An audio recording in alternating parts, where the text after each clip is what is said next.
Let's do it. Yes. We raw dogging this tonight. We're doing this with the full intention. You know what I mean? We here. It's Sunday. We up against some competition tonight, man. I can't even lie. It's not, right now, I think the Karrion Kross video is going live. He has a video. We here. Speak of the devil. Look. Yo. Oh wait, no, stay here. Don't go nowhere. Don't. Karrion Kross is fooling y'all, man. Don't listen. Don't listen to that nigga saying. Don't listen to anything that nigga's saying. Karrion trick y'all. He tricked y'all, man. He tricked y'all. But we're gonna get to that. I don't even have a question of the week for y'all. I need to get something off my chest. I saw. Oh, apparently this has been a thing. This has been a thing for many moons. Did y'all know that there's a perception that Kurt Angle is a terrible wrestler?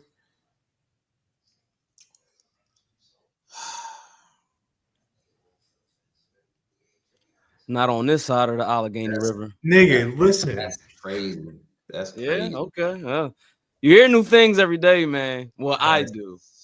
Bro, I don't know how I end up on this side of Twitter. And I don't want to be. I don't want to be there. I don't want to be there. Kurt Angle, a terrible wrestler? What? The fuck are we doing here, man? You know what's weird? Mr. Angle gets caught in this random, every annual found something to bash about Kurt every so often. This isn't the first time some wild shit to discredit Kurt Angle's discography has been uttered. This is like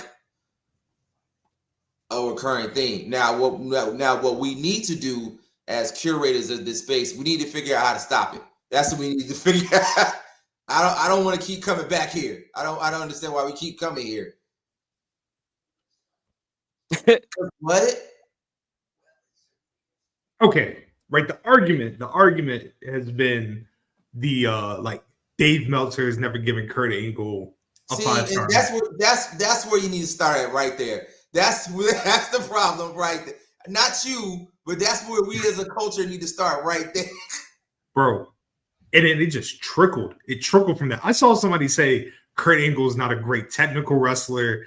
I even saw somebody said that Kurt does comedy better than he actually wrestles. And I'd be like, it's shit like this that makes me want to just be like, you know what? We're a music podcast from now on. I don't want to be a part of this no more, bro. Help me, bro. So I think in this new age of just attention seeking and wanting to farm, that's something that our goats, the Almanac Show, have been talking about in the past couple of weeks. It's a lot of farming going on. You know what I mean? Shout out Jules, shout out Dre, but I think it just be to stir the pot, man. I mean, somebody like Kurt Angle, like, we already know what's going on. We already know what the deal is. We already know how he came in, right? We already know. So it's just like, and then, I mean, we ain't even got to talk about it. New Japan, I'm good. TNA. And I mean, granted, everybody was just on his top about a particular substance that they wanted to replace with his actual name and kind of use that as fuel to say this is why he was that work at a particular era, important era in his career. So seasons change, man. Conversations change, man. It's just one of them things. People are just farming for different reactions. We got to get out this. We got to figure this out. We got to get out this cycle. I don't want to keep coming here. Yeah. I don't want to keep talking about my man and people playing on his top. Like, this shit irritates me. It hurts my soul because every time. I try. Like I really try. Yeah. I try to be like, you know what, man? Like everybody has a different wrestling opinion. People's opinions are trash, awful. You mean to tell me Kurt Angle is a bad? Let's get the fuck out of here, bro. Like bad where? That shit, like I could name 10 like tremendous Kurt Angle matches off the top of the head. Yeah, we talk a lot about Dwayne. We talk a lot about, second gear Taker. And rest in peace, my guy. Rest in peace, Eddie Guerrero. Rest in peace, Pop.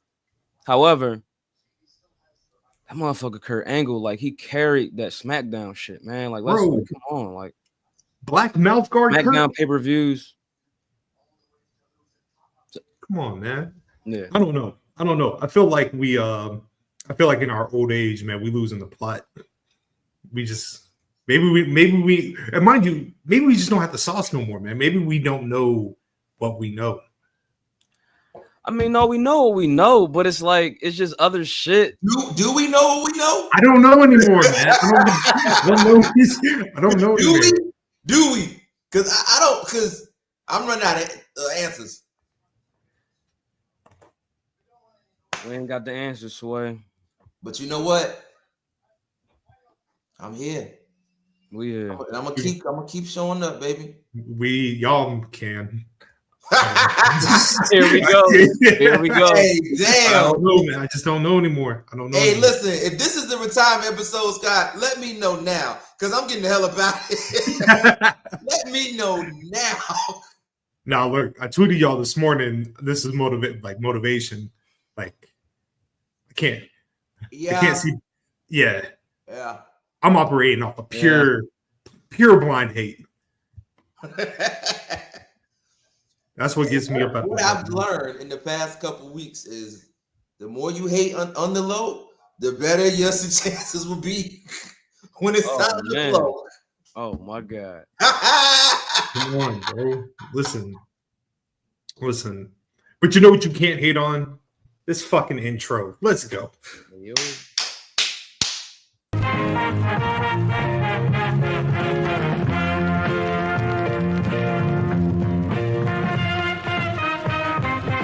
Real trap shit. This is the peak of professional wrestling. I love it.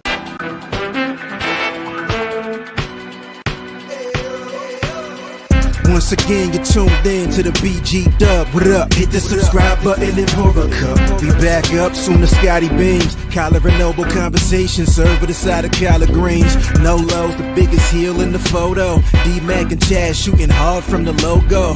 And off the top rope, starting that guard from a locker room in Philly, they got low. Black guy, BG Dub, throw it up, yo.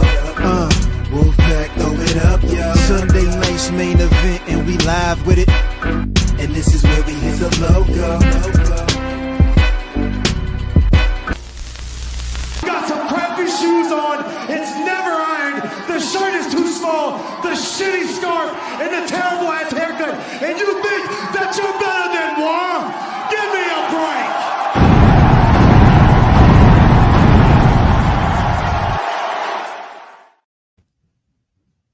Give me a break. 209. Welcome, everybody. This is an aggressive ass episode. Look, even we gotta repost. This nigga's at a concert right now. Let's fucking get it, man. Let's go. You could have went yesterday. Love you, Nolo. Enjoy, man.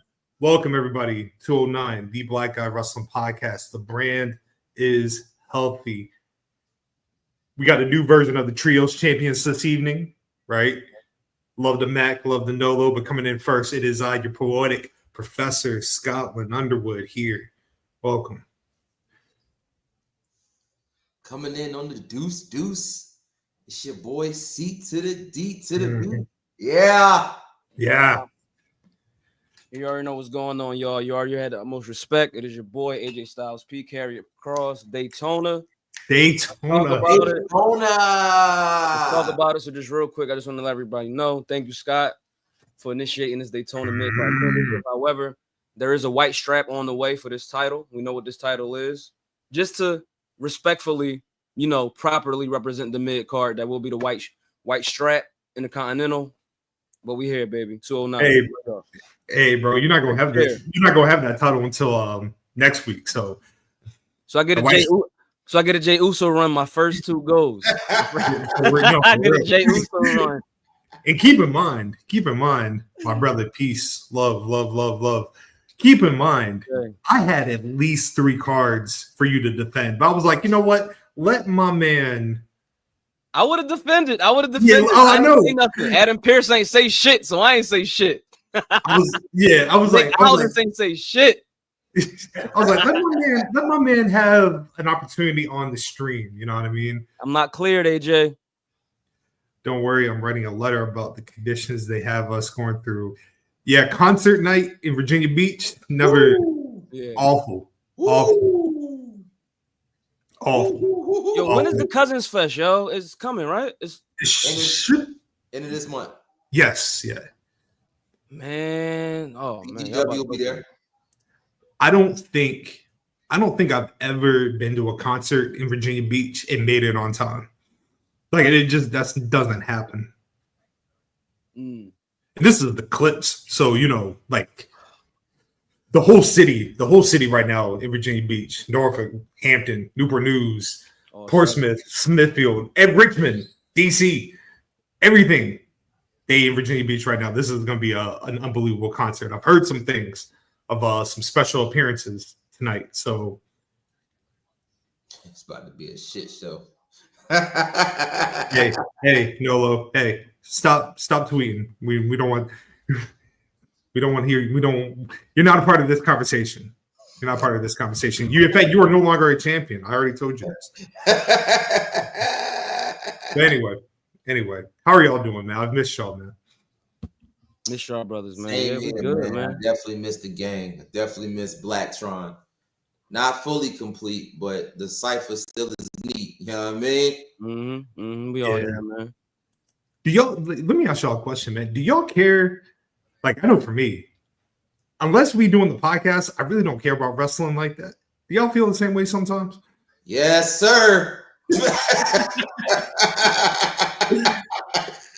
I mean, I feel like this, man. I'm just happy to have folks to still talk about this stuff with. I have a group here in Philly who we've always planned and always wanted to do content, but we just found that we better at just going to shows together and being in our group chat. You know what I mean? But amongst the friendship, community, and the creation of content I found with y'all, I mean, it's definitely the reason. But I mean, just when I was even first contacted by Scott, like around that time of like episode 38, episode 39 to 40, like I was just getting comfortable in my bag to be able to like be tweeting about wrestling. Because as y'all can see, like I'm always on different shit, on some baseball shit and different shit about everything. But yeah, man, I think that this definitely over the years and just being connected with y'all and just from a personal aspect. Yeah, it's the reason. Yeah, I mean, it's definitely the reason. That's what I'm saying. Like, if it wasn't for y'all, we're tired. And like, I respect people like y'all's acumen, man. And I'm always thinking about how to be just like, a more knowledgeable wrestling fan. That's always been a goal of mine. You know what I mean? Which is why at a certain point I pivoted and went to Full Sail University to even learn more about the business. But yeah, man, what I mean? It's just meeting y'all and meeting other guys. Absolutely, the community part is what keeps folks and what I mean in conversation about these things with each other. So that's where I was going to. It's more so just you build certain relations, especially amongst here, but even outside of here, that you still want to support those, and you still want to support and show up for those relations, those connections, those things that make you feel good. So it's like I'm gonna always still try to make sure I'm in the loop, because that keeps me connected to us and to all. But I also am aware that like I'm very thankful that the understanding is that at certain point in time you're gonna need a break, or you're gonna need a release from some of this, and that has just always been a constant thing that's been like taught to me and told to me when I got back, like, hey, make sure you find an outlet, because it's gonna be times where it's like you kind of had you don't want to like give it up, but it's also like I need a break. God damn. So I'm very thankful that has been instilled amongst us, and very thankful of the time that we have a lot of other options, to where it's like, if one thing's not serving, I can, find some other joy in places if it's not the end all be all. Yeah. Bro, I caught myself watching GCW the other night. Number one, I was confused. I was like, how did we end up on this channel? I was like, whoa. Yeah. Okay. Whoa. And then like last night, did you like it? I did. That's I say that because we about to talk about SummerSlam and everything, the fallout and everything, and it brought me back to like that 2016, 2017 indie scene, and Lo knows what I'm talking about. Oh man. But like that indie scene in the mid 2010s.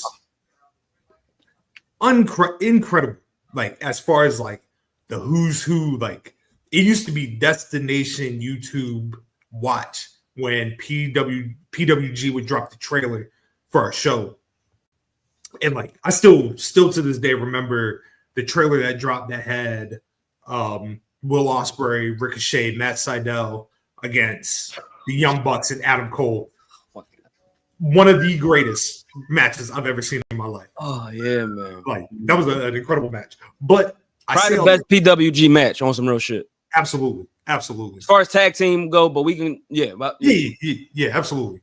Hold on, real quick, brother Teej, what's up, man? What's good? I got Hall of Famer right there. Oh yeah, he back up soon. Yep.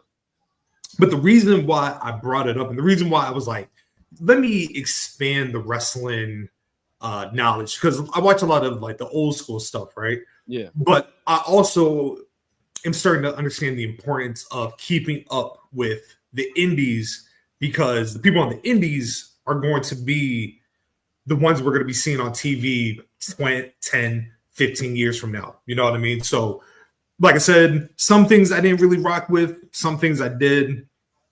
But I say all that to say that I might start following GCW a little bit more. I might start following shit that I don't normally see. Like I said, YouTube has a plethora of content. You know what I mean? Like NWA, GCW, Beyond. You know what I mean? Shout out to the boys at Deadlock. Absolutely. And of course, Ashe. You know what I mean? It's just so much that truly, if you are done with WWE, if you are not rocking with AEW, we have these alternatives, like real, true alternatives. So, yeah, I just wanted to give a shout out to indie wrestling, because people that know, they know how I've always felt about indie wrestling. Yeah, not a good look. Not a good look. Not a good look. Man, nah. Not your cup of tea. It's not. Last night, I was watching Kamala and Andre the Giant, Steel Cage. Mm-hmm. Yesterday was Kamala's birthday. So, rest in peace to the ancestor himself. Right. And it actually made me think. Remember a couple weeks ago, I was like, yo, when was the first time you and me really had a conversation? And we were both trying to like remember. I remember what it was. Okay.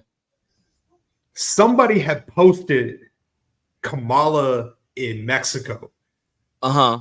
And that was the very first time you and me ever had a conversation, because it was something, just the absurdity of seeing the gimmick Kamala in AAA. Right. And I was like, yo. Yeah. Yeah.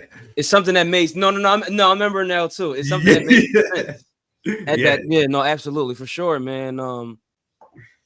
And I think that even it was so much more conversation, I think, at that time too. Like we was talking Godfather stuff. Yeah, I mean, I don't know if you remember, we was talking some little Bobo Brazil shit. I do. Yeah, so yeah, man. So yeah, we was digging through the crate, and it was just like, oh shit, okay. And like I said, that match, and that was the thing about that match. That match was terrible. Man, this shit was awful. But them niggas packed out the house. You know what I mean? Fight. Yeah.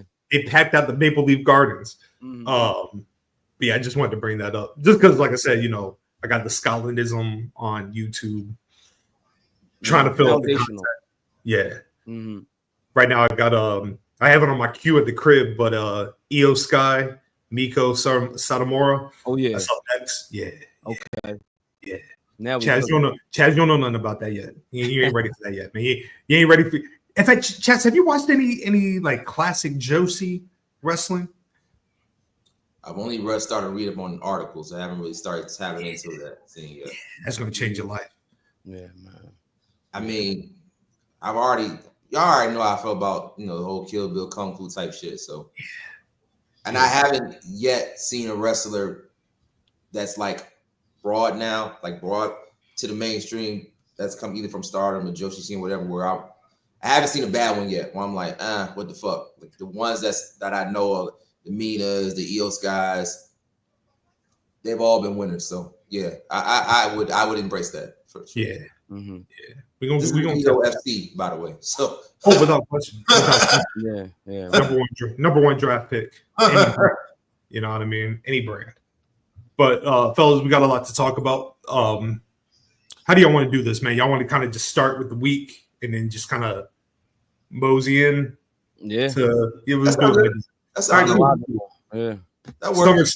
SummerSlam. Mm-hmm. We don't have to go through the full show. Mm-hmm. Let's start with the main event. Let's start with that. Mm-hmm. Bret Hart, British Bulldog. Y'all can finally rest y'all head. The greatest SummerSlam main event has finally taken place. You know what I mean? Oh shit! That match was gassed, man. It was fire. It was some shit. Yeah. It definitely made up for 41. It was. Yeah. It was. First, how do y'all feel about this abrupt Cena turn, man? Like we haven't been together since we that's happened, but like John Cena got 11 dates left. We're back to the dapping up Stu, the colors. How we feel? Like are we happy with this?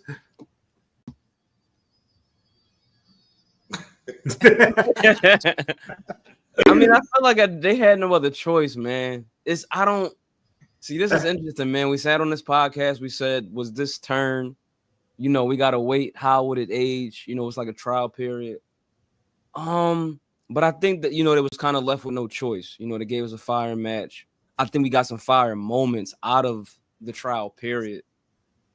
And like you said, man, like, 11 days, like that's, in the world of WWE, that's that moves. That's a finger snap. 11 days in the WWE company. So I think we got to live with it, man. We just got to live with it. It's certain things that don't feel right, but I'm willing to accept. Like it doesn't feel right that they had a beer together, right? Like you know what I mean. But I mean, it would have been great if John Cena could have signed on for a year and 6 more months, or 2 years. You know what I mean? Getting us back to 42, but. I don't know, man. We got to sit with this one. This company is in another interesting position right now, man, and we're gonna talk more about it. But I think they was left with no choice. My man Corey, hilarious. Shout out to my brother, man. I feel good about like Cena turning, right? Mm-hmm. Part of me is like the fact that he has 11 dates left. I think it's finally starting to sink in. Like in December, that's it. There's no more John Cena after that. We probably should have got another year of Cena, man. He could have retired at the end of 2026. Yeah, I mean, I think it's an opportunity for in that this hypothetical second year we're talking about, less matches. More appearances. Let's give more cities more things, man. Like, what's up? Norfolk. Yeah, I mean, like I'm popping. Yeah, man. We supposed to be doing the thing. Raw is here next week. South Philadelphia Knights. Nothing Burger. So it's just like, yeah, man. I'm just like, what's going on, man? But it's cool. But another year would have been sweet. Cena not doing a joint in Philly is crazy. Crazy. in theory, for the last joint, like you could have came to the new. I don't know. No, it's never mind, man. I just go back to a particular autograph signing that took place here in Philadelphia about like 3-4 times at a particular retailer. So yeah, it's cool. Yeah, I mean, but it's we see what's going on, man. That exit check must be crazy. Cena's that check must be crazy, man, for these last dates. But without question, Chaz, what are you thinking, bro? Man, shout out to Stu, man. Shout out to Stu. I want to definitely make sure we shout out the unsung heroes of this. You know what I mean? Stu's at the top of the list. I remember when Scott tweeted something about it when it first happened. Boy, you would have thought I lost my damn dog. Yo, did you see that? I think it was a real joint of like they had the up close of Stu at SummerSlam and he was crying. No, I gotta go see it. I gotta go see it. I need that. But like y'all said, given recent events, things that happened, or I guess more importantly, did not happen, has caused maybe this turn to be sooner rather than we kind of thought it was going to go. I guess that's my biggest thing. We all knew it was going to happen. And I'm also like, did the days have to be consecutive? Like, you know what I mean? If you really truly wanted to milk it, to get like all the hits and even get in the midst of that, get storyline within the hits, because as we see, Cena's on the back end, but he can act and he can do the shenanigans. So instead of us being kind of happy with the one way we know Cena is brute strength, witty, catchy, crowd in the palm of their hand, we get a whole new version of that. That could have, what I'm saying is that could have stretched us out to 2026. But, they saw something else. Does this make this retirement show like the most, like, to me, in the way I'm looking at it, like this might be the most emotional show, like WWE, like from a retirement standpoint, that WWE has ever put on. Yo, this is going to be more emotional, and we got things to look forward to. We got Peacemaker. We got a lot to look forward to, man. A lot of good shit going on. Some, more roles. We're gonna be seeing a lot of Cena.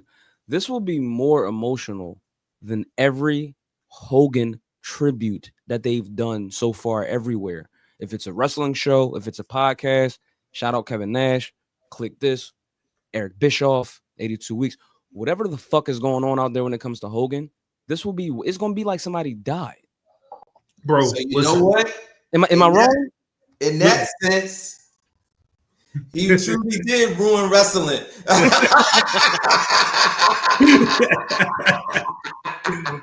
I don't want to wrestling. I love wrestling. You know what? He truly did. He gets nothing. Oh Listen. I don't watch movies. I don't watch TV shows. When Cena retires, that's the last time I'm ever going to see him. Like, he don't exist to me no more. Well, yeah, man. Like this is my goodbye. Like, this is highly emotional. Nigga, the second that music starts playing and he comes out, you know he's going to be in tears. You know it's going to happen. There's no way. It is done in Boston. That nigga gonna look at the camera and be like, "This is it, Stu." Man, look. Come on. What's his last show? What's his last? What's gonna be the last one? I think he's getting his own standalone joint. A PLE or yeah, is it like I don't it's not like attached to like any joint. Like, I think they're giving him his own like PLE. I didn't even know that. Wow. Okay. Yeah. Yo, that's like your own Hall of Fame special. So listen, I ain't got a problem with it. Shit. Yeah. Hey. Yeah. we've seen others do it who may not have deserved it. So is Cena gonna tell me you give him his own shit? How y'all feel about the match with Cody? You know what I mean? Definitely a vast improvement from the first Mania match. I felt like both of them went in there with like, yo, we're gonna put on a main event, something that people are going to remember. Shoot, I'll even give Cody credit because for a crowd that was 100% booing him at the beginning, the fact that he was able to turn it around, that is that's a world champion right there, man. So I gotta give him props. Give him props. Yeah. If you were to tell me you think that's a top 5 Cena match, I'd be hard to argue that. Probably could think of something more. I'm just saying, it's not just like the wrestling, but everything that was involved as far as what we think a wrestling main event should be. From graps to theatrics to pacing. It like you said, it was a vast improvement from 41, but you take away everything we know, what we saw was going to happen. It just felt like we were supposed to be watching this when we should have. Like, if you would have missed this live, you kind of would have felt like you missed out. It delivered the way it was supposed to. That's a top 5 for me as far as for Cena matches. Yeah, not for nothing. This is like another accolade for Cody. Right? I think that that's true. That's very true. You know, man, like, not for nothing, but you know, a little while ago, I mean, this is even before Chamber, this is, you know, post 40 conversations. Cena Cody gotta be the thing, right? It was a lot of conversations around, and at a certain point, it definitely in my brain, and you know, definitely probably will come to fruition, but it was just like, okay, this is like a imminent dream match, but let's see if they really, like, you know, pull the trigger on this. And I mean, I keep going back to Chamber too, because I think Chamber is just such an important night.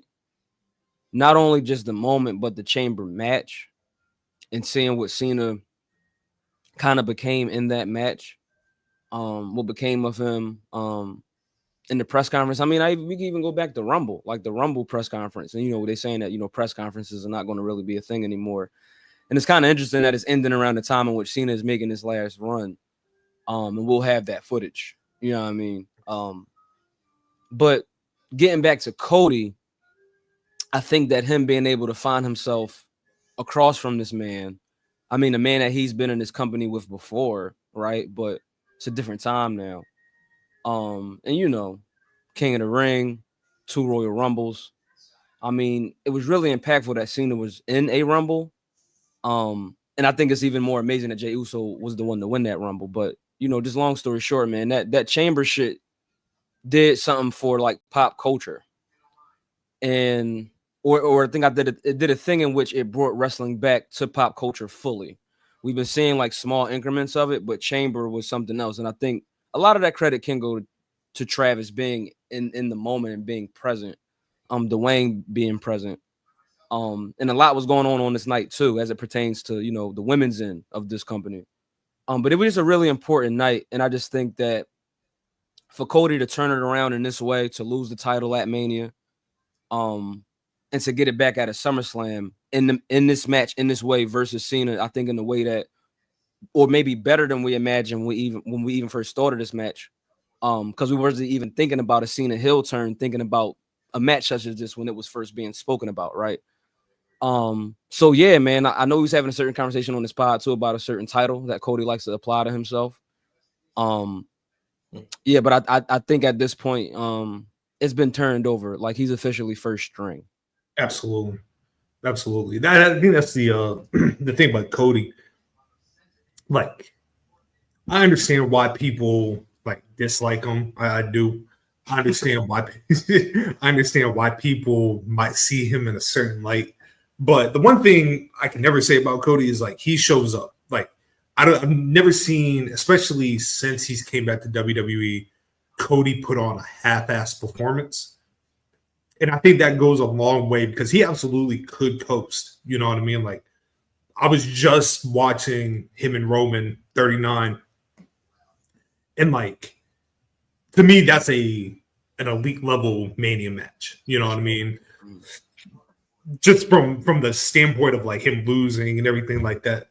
I think with this particular thing with Cena and the perception of the Mania match and just what they brought it to, like, tells you, like, he very much has an understanding of, like, all right, this didn't work. What can we do to make it work? What can we do to ensure that people are gonna tune back in, right? I even think like a heel turn at any point would be stupid for Cody. Like, I understand people want to see it, but it's not. He's got to be a baby face. I know, Chaz. I know, bro. Yeah, I know, but I just, man, like, right now they can't. Right now they can't afford it. Like. And not for nothing, I mean, you know, we always had a certain conversation about Cena and his company in the mid 2000s, and I think that's a great point, Scott, because as long as you keep, oh boy, absolutely, yeah, absolutely, 1,000 times over. As long as you keep somebody like Cody as white meat chicken, 98 degrees as possible, you can build. You know what I mean? Like, as long as you keep him as white light as possible, white hot baby face as possible, you can do so much with that with the top half of the card. It's people to build. I mean, there's a certain conversation we have now about a particular individual. And I, you know, that's uneventful and just, you know, kind of disappointing. But we can build so much with somebody like Cody. Like, imagine how much we could build on the already instant legacy of somebody like Jacob Fatu.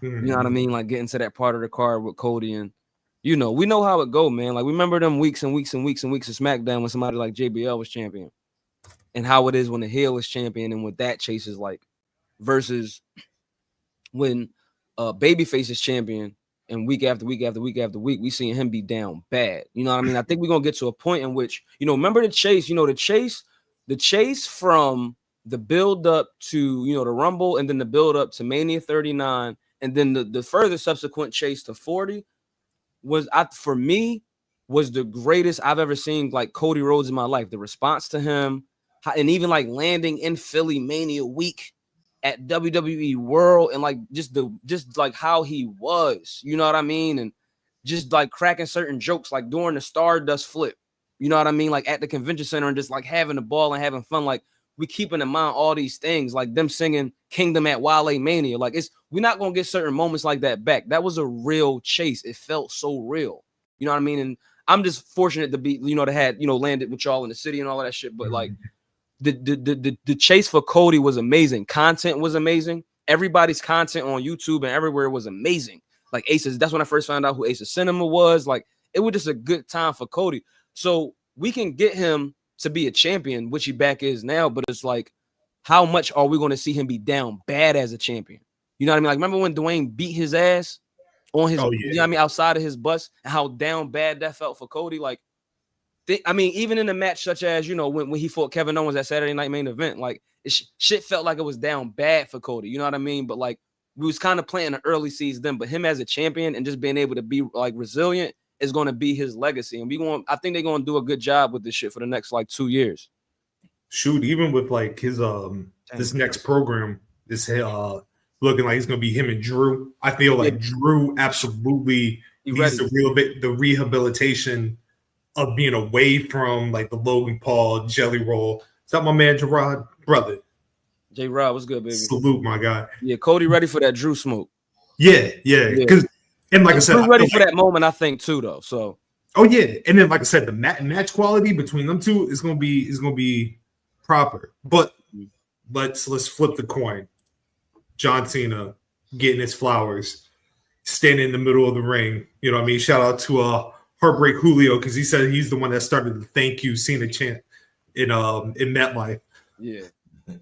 So Cena starts to walk away, and the Brock music hits. Brock Lesnar comes out back in the WWE. We do, man. We gotta talk about it. We gotta talk about it. We gotta have an open, honest conversation. Personally, from a surface level, this return meant nothing to me. Like I very much put Brock Lesnar in the rear view of any wrestling watch in today, right? I don't need him, don't need to see him, don't need to have him on my television. He doesn't benefit my television time. He doesn't evaluate me wanting to watch the product. So like from that standpoint, Brock is the Goldberg to my Bret Hart. You feel me? Like I want nothing. Yeah. You if I look at the worst moments that I've watched in WWE, Brock Lesnar is usually at the center of the Kofi joint. Like, come on. Long list. But beyond the surface, this shit is so epically fucked up because to me, we're opening doors that I guess we should have seen were still open. Yes. You know what I mean? Like, I don't want to sit here and be naive to the matter. You know what I mean? Like, I always knew at some point Brock Lesnar was going to make a return. Yeah, absolutely. Right. Mm-hmm. And we've all seen it online, like, yo, Brock should come back. Brock should do this. Brock, you know what I mean? Like, there was a segment of the audience that wanted him back. But man, like, the interview that Nick Khan did, I can't remember the source. I believe it was I'm not sure if it was MSNBC or what it was, but when he said that, or the rhetoric that's going around that unless there's a conviction, it's pretty much fair game. You know what I mean? Like, which, in being honest, you know what I mean, people are do their time. You know what I mean? You could be guilty in public perception, but in the court of law, you know what I mean? Like, you know. But with that being said, like I said, the door being open to Brock Lesnar is not only insulting because he is a part of an active lawsuit, named, if I'm not mistaken, 44 times in said lawsuit. And then you have a roster full of women. And I'm like, we're not there. So, I'm not going to sit here and be like, oh, they didn't go through these proper channels. But did they ever ask, like, any of these people that are uncomfortable with him being there, if, like, they want him there? Like, what is it about Brock Lesnar that we need to have on today's programming that benefits anything, any story, right? He does this. Okay. He does the Cena match. Then what?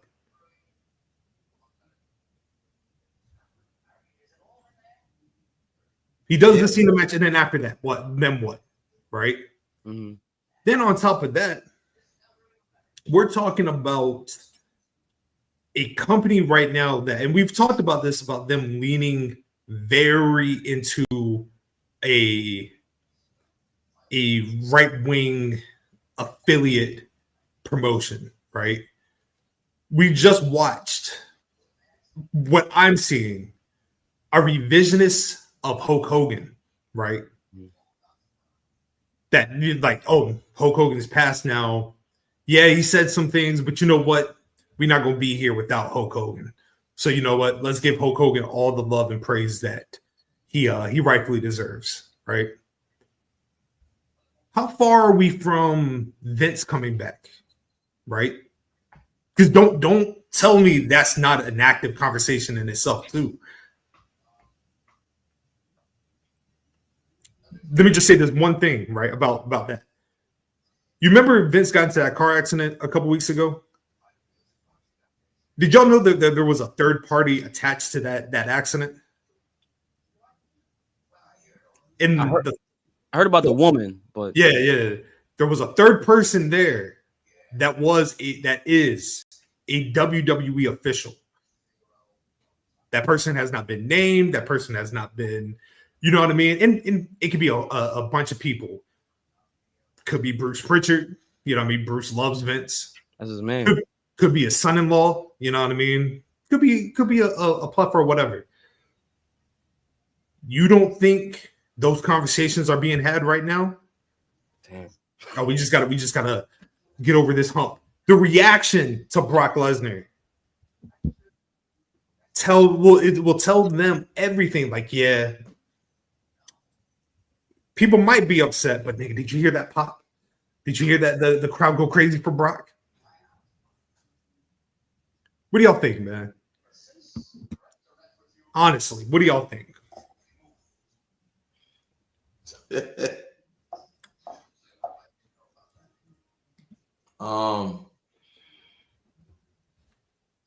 Yeah.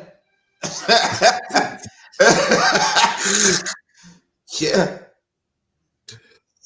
So the first thing that I think about, and that's the thing too, I think, you know what I mean, about the locker room is that there's going to be very minimal contact.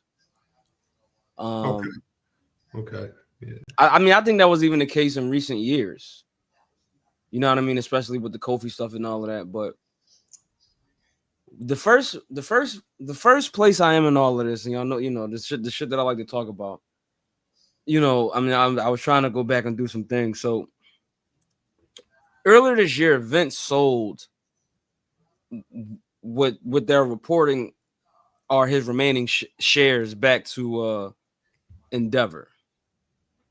His TKO shares back to Endeavor Group Holdings. And so yeah, it just makes you think. Some people might think, well, like, you know, that means that, you know, he's bowing out, he's out or whatever the case is. But I believe in certain instances you can't necessarily like own shares of the company based on what's going on or where, I don't know, or if a purchase is to be made. Because you're already an owner if you have stake, right? You already kind of play a part as a shareholder. So I don't know if it's a play for a purchase that's about to be made from a particular group that he's talking to, and I don't know, man. But it's a lot of questionable things going on right now.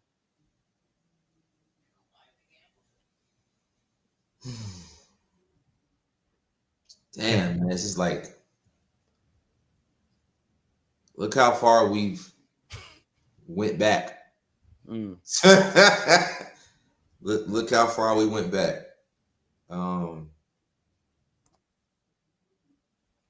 Just hearing that sound, that Lesnar sound, it was just like a gut punch. A gut punch that I have been responsible for, because I was not necessarily not naive. Like you said, Scott, you know, these issues were around, but it was just always like, you know what, this is the way I can handle. This is where I can handle. This is my level, right? I'm good. But Put it like this, bro. I don't mean to interrupt you, right? I saw the day after SummerSlam Night 2 in this conversation about like people needing to like suck it up. This is the content we're watching.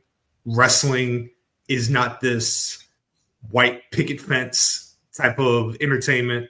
You know what I mean? Like it's that whole conversation. Like, you can't ethically say you're upset about something and you're watching pro wrestling, knowing the history of pro wrestling. And to that, I say, shut the fuck up, right? I'm not going to sit here and tell anybody. It was the same thing I said about Hogan. I'm not going to sit here and police what your thoughts are about pro wrestling. If you genuinely are excited about Brock Lesnar being back on WWE programming, so be it. That's you. I'm not going to take that away from you, right? But don't sit there and criticize people for wanting to bow out because they see ethically how wrong it is. You have people that are survivors of SA, right? That watch pro wrestling, that know that there's an active lawsuit against the former owner of the company. And in said lawsuit, there is messages of trafficking with the design to keep Brock Lesnar in WWE, right? And people can be like, oh, they never met. Conversations were had, right? I'm, like I said, been watching this for a long time. Y'all have been watching this for a long time. We've seen shit. We've heard shit, right? Every form of entertainment that we know, same thing. It's like it's a messed up world out here. It's a messed up world, right? But man, for WWE, without question, the undisputed #1 wrestling entity in the world, right? And part of them, I know for a fact, they're just looking. This is business.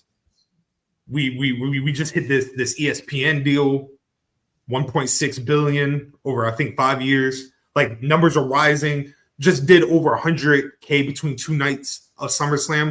Business is booming. Business is not going anywhere. We're good. Mm-hmm. All this does is just boost it up a little bit, right? But salute to anybody that's putting their foot down and be like, I'm not watching this because I'm uncomfortable. I'm not watching this because it's wrong. I'm not watching this because it's just morally not right. That's how I look at it. But. And again, you know, this game has been going on for years and years and years, even before we even dropped out of our daddy's nutsack. You know what I'm saying? Like, this nasty shit been going on for years. So it's not like we're privy to this. However, with that being said, when you understand that the actions that are playing out in a space that you're supposed to come to escape reality, with those things has now found its way into another form of what's used to be your peace.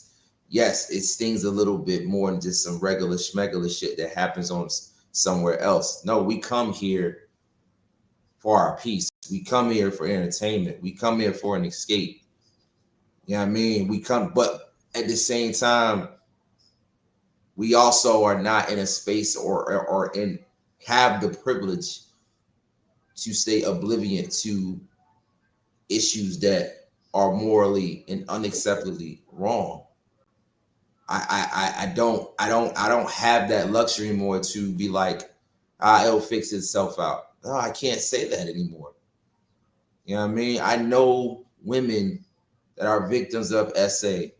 I know women who I enjoy seeing on a daily television program have been her families or themselves have been victims of SA.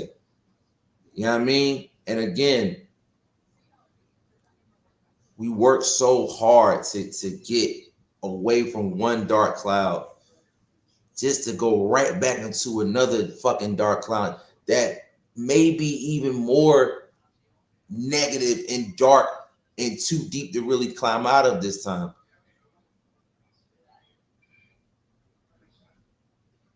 Like, it's more than just a slap in the face. It's like yeah, fuck y'all. Y'all gonna keep coming back, so we gonna do what the fuck we want.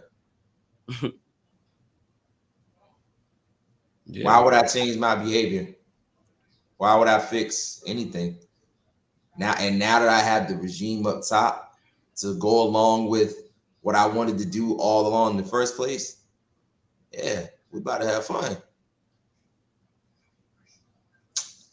It's tough, man. It's tough, gents. Yeah, it's all for the maximization of profit. You know what I mean? Like we were saying like episodes ago. And yeah, I don't know. I mean, I remember it was even conversations I was having with like younger people in my family. And, you know, they got a certain relationship to the business. Like, they're not really into, you know, we know what, you know, especially young people that watch wrestling. I think that, you know, they just try to stay within the stories. And, you know, if they get access to the other things, and so be it. But one of my younger cousins, definitely around the time of 40 when it was here, was like, yeah, like, you think like Brock gonna ever come back? And I was like, well, you're not coming back this weekend, but if I was willing to like force, I'm like, yeah, he's probably gonna be back in some capacity very soon.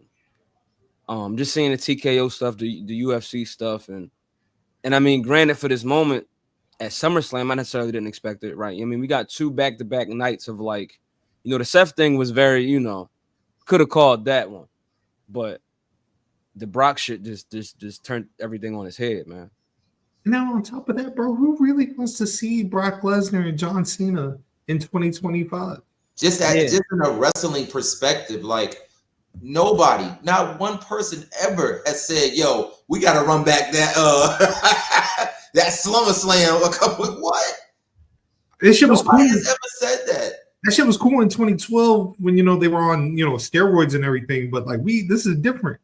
Like, niggas ain't got no motion. I love John Cena. These niggas probably doing this shit in Australia. Who cares? Right. No disrespect to the Australian people. Just, if there's any Australian listeners, I'm sorry. Yeah, y'all caught a stray. Australians always catching them strays, man. They kind of deserve it, for real. They kind of do.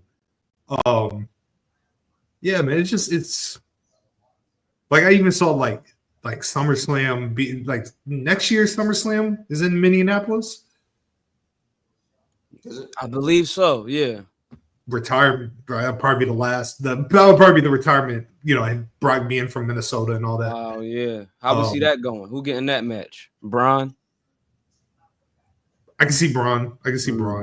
I definitely see now the play for Mania will probably be Gunther and Lesnar. That'll probably be the play for Mania. Okay, yeah. Yeah. Do we see Roman and Brock again? Nah, I'm good.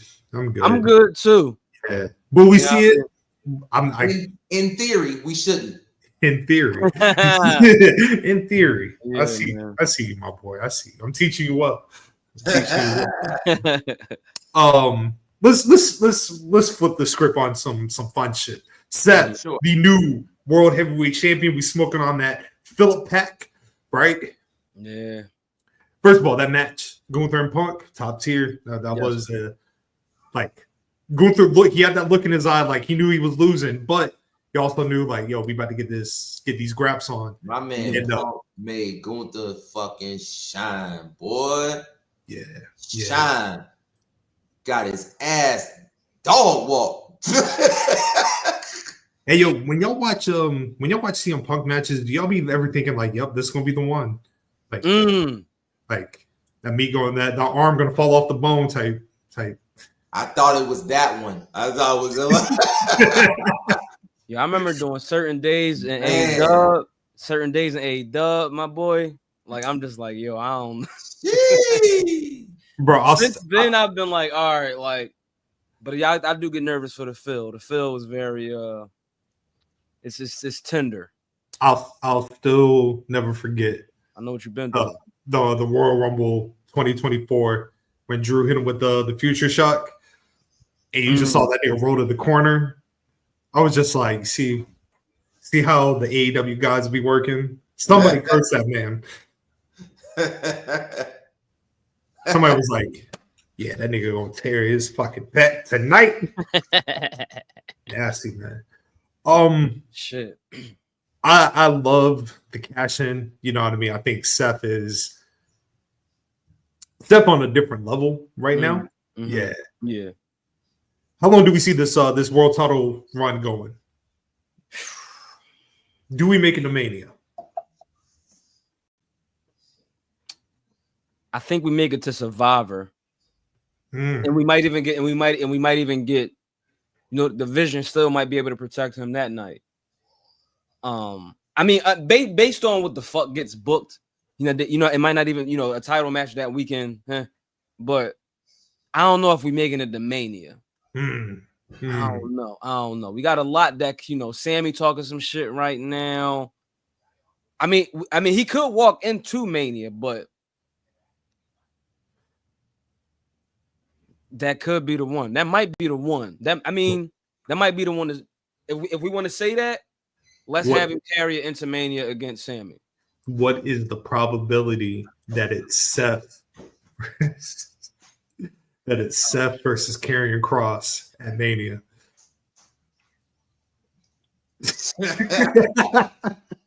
What we talking, Low? Come on, Low. That contract, I'm tell you something. If that's the case, that we gonna have to go through that contract spick and span. Because are we getting into it? We get into it, man. Let's do it. Let's do it. I thought we were still talking more SummerSlam. You know no, we can talk. Okay. Yeah. No. This is topical. Yeah, this is topical. Sammy versus Karrion Kross. Right? When the bell was rung, I'm like, all right.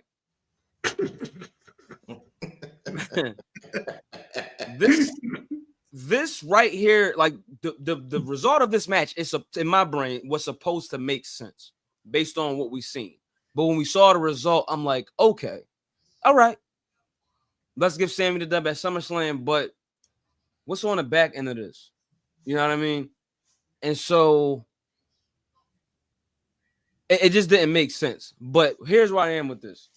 Karrion Kross, at the end of this, and we watch sports a lot, we talk about certain things. At the end of this like something's going on. So where it was like, Karrion Kross and Scarlett are both due for new contracts. Whatever the clauses of this contract that they were in that was about to run out, I think the company was more inclined to run a similar situation back for them both, based on certain things we was hearing leading up to Mania. So I came into this conversation today saying that I believe that Karrion Kross wanted to be released. But here's why I am with this. He wanted a better situation in this company than he was ever given. You got to remember, this is a 2-time NXT champion. When he was first called up to WWE's main roster, he appeared, and for some reason I remember these Monday Night Raws around the middle of end of July for some odd reason. Some special weeks. The Monday Night Raw, I think would that be 21? Yes. July 21. Yep. He got called up, and I believe he was in a tag team match with like Darren Young, and they was calling him Kevin Kross. I forget who that was against. Is that when he had the helmet? So they doubled back after he lost to that's the thing. He lost to our boy, the guy. He lost to Jeff Hardy on the 19th. So this was, I think, like the week before the 19th, which would be like the 12th or whatever, some shit. He loses to Jeff. The match was like a fucking squash. It was supposed to be like a 10-minute match, but shit happens, right? So they took him off TV for like 2-3 weeks. Then he popped back up with the gladiator shit. You dig what I'm saying? Went how it went, and then it went down for the first time. Now I think his return to this company, man, like, I think it was a lot of different things the man wanted to work on. I think that we see him in certain appearances at Bloodsport. I think there were certain things given, certain ancillary benefits in his contract, but pretty much like the same situation. You know what I mean? Seeing this man for the entirety of this current contract on WWE's main event. No Jey Uso. You dig what I'm saying? On YouTube. So I just think he wanted a way different situation. I think coming into the negotiations of his next contract, the company wanted to double down in that same situation for both him and Scarlett. And so it just didn't get restructured in the time that maybe the company wanted him to be more inclined to. And so at this point, like, maybe it's more conversations taking place. There's supposedly a video, another video on YouTube dropped this evening at the same time of us being live. So I think that if it's anything in these cards, if he's going to be signed back to the main roster of WWE, like, something got to give. I don't know if he goes back to TNA, Endeavor. I mean, not Endeavor. The parent company of TNA. I'm trying to think of the name. It's slipping me right now. I thought it's not Endeavor. Real quick. Endeavor. Anthem, excuse me. Anthem, right? okay. Before I was about to get my Googles off, but all right, cool. Buzzer beater. And Anthem, Mark Cuban is a part of that. Steve Harvey is a part of that board. You know, some big money people are part of that board that's getting that media money. TNA is owned by that company. He don't fuck with Anthem. Karrion Kross not a dumb motherfucker. You know what I mean? Like he very into his shit. You know, he come from all these different communities. He know his martial arts, but he know his business. He know his worth as a producer, and he know his worth as a talent, a media talent, on-screen talent. So certain things that Endeavor got going on, he not fucking with that. So I don't know if he goes back to TNA. Craziest case scenario, some Tony money. I don't know. I think that's plan C or plan D. But I don't know, man. It's a very weird case, but they're gonna have to really like Annie to fuck up. They're gonna have to talk some shit to this man. Like, listen, we might not strap the biggest rocket to you, but we got a little bit of jet fuel. So let's see what we could do for the rest of this year, and let's see what shit looking like in 2026. But he want the conversation to sound different because shit sounds the same. It's been the same conversation for him for half a decade. So that's my theory. What do you think about him popping up at Triple Mania this weekend? You know what I mean? He's already had the ties with Triple Mania. No stranger. Yeah, you know what I mean? Like La Fashion, no stranger. New. I think the sale has officially went through, or it's close to getting through. That WWE finally has the control, so like they can kind of start maneuvering the way they want to. But like him popping up at AAA, it's a maybe. Yeah. I don't know, man. What do you think it is that with when it comes to like this is a truly a movement with Kross. Like this is truly it's fascinating because the few times he's been in the ring the last couple months, they have not been good. They have not been good. Not been good. But he's over, right? So Chaz, what do you think, man? You speak very highly of Kevin. He won me over respectfully, because I just really thought something was gonna come of the last group he had. I mean, if you were talking about like a faction that could have been dominant, all the pieces were there, but that never really materialized. The thing that I've seen with Karrion Kross always has been he is a literal roller coaster wave of want and then need. What I'm saying is that when the streets want him or people really want him, out of nowhere, this pop of excitement or potential or something that could be starts to erupt, and you kind of build around that. The game doesn't need him. He's shipped off into the gulag, or looking at hot cold sandwiches. No, I'm just joking.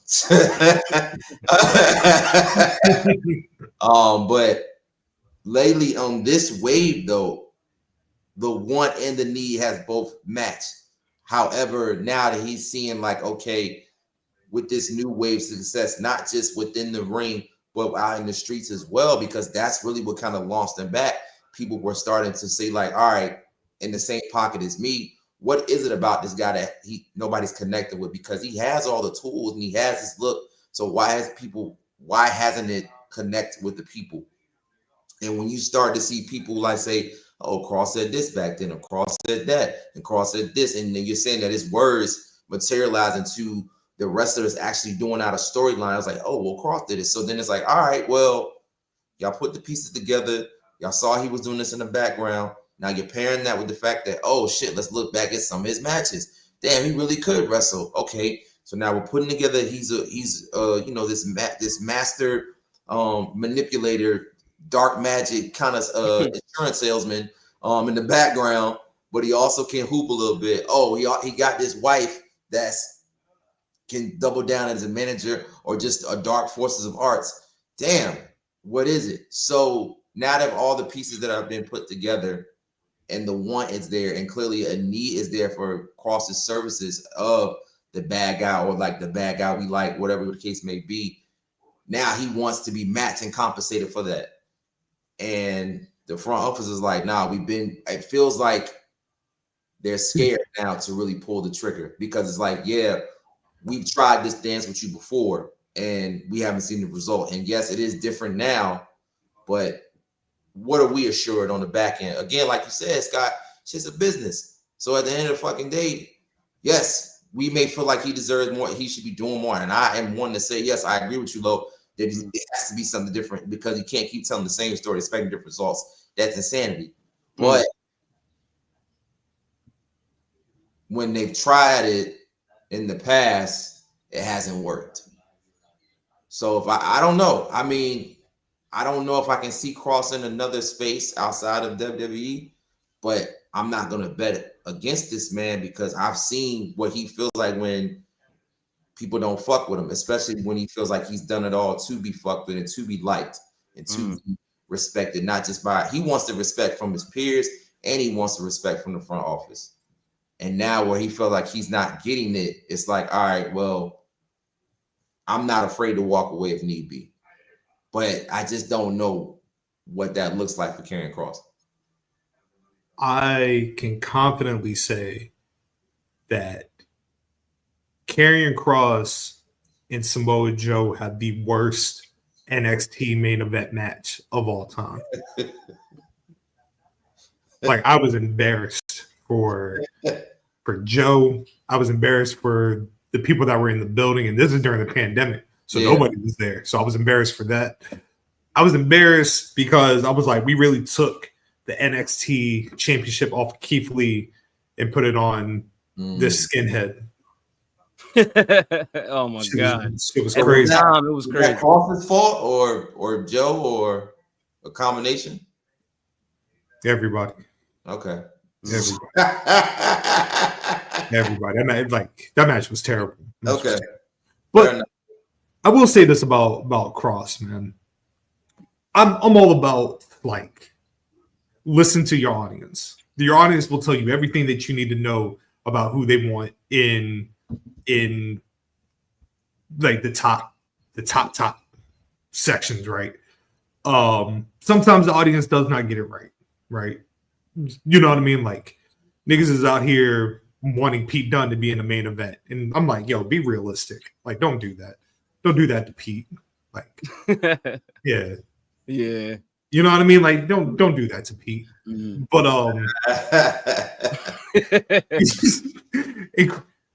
and then, like, you got Kross, right? You got a whole movement. We want Kross. I put a post.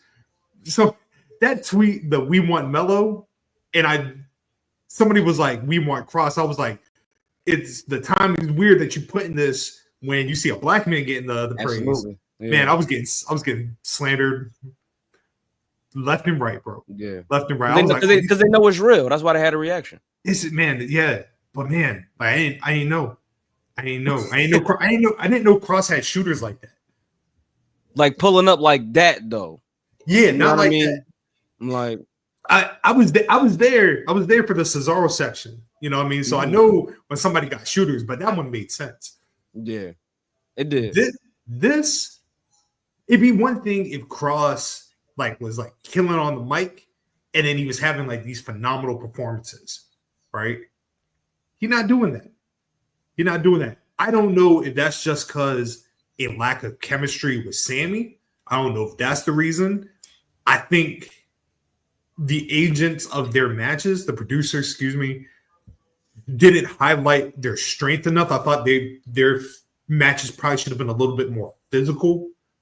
You know what I mean? Like, it seemed like they were trying to do it one way and it just wasn't working. I do see Kross making a return eventually, right? I do see that happening. But it's like the R-Truth thing, right?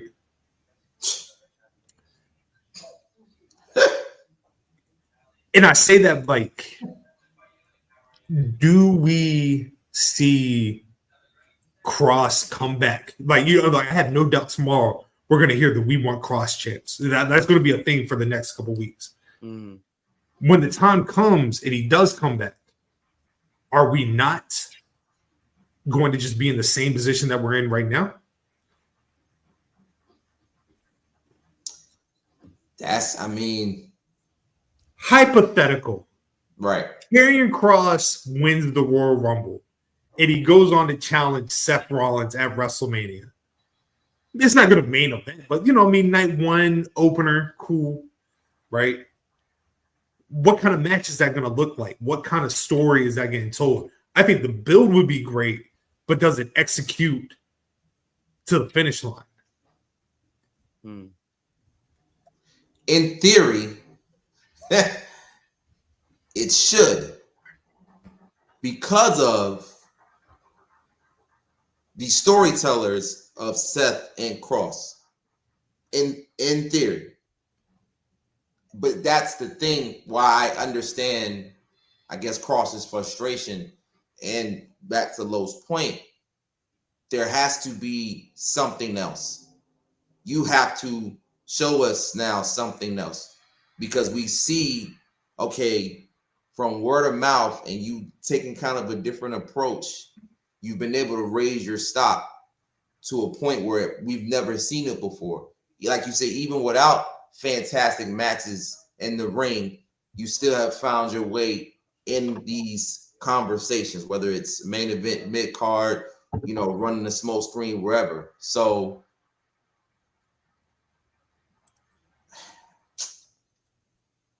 I would like to see it ain't like that. Yeah, but what is that? the motion. My bad, Chad. But yeah, it's like the J-Rod's comment about the motion that he got. It's like it's like I said, he know his worth, but it's not there. Like the motion, the overness that people might feel he has. I think it's a misconception. Nigga, Paul Heyman said this nigga is getting like Stone Cold Steve Austin. I've never wanted to slap the shit out of somebody more than Paul Heyman. What kind of stupid ass statement is that? He's like Stone Cold Steve Austin. No, nigga, he's not. It was kayfabe. I got you. You got me. Yeah. That nigga not even the ringmaster. Like, what are we doing? The fuck are we doing? Damn. You say he ain't stunning Steve? No, man. Yeah, man. We can't just be throwing that around. You ain't Kobe, baby. Damn. Not even the ringmaster, Robin. You know how whack the ringmaster Steve Austin was? Damn. Hey, sorry, Kross. It's not your fault. It is. This is 100% his fault. Damn.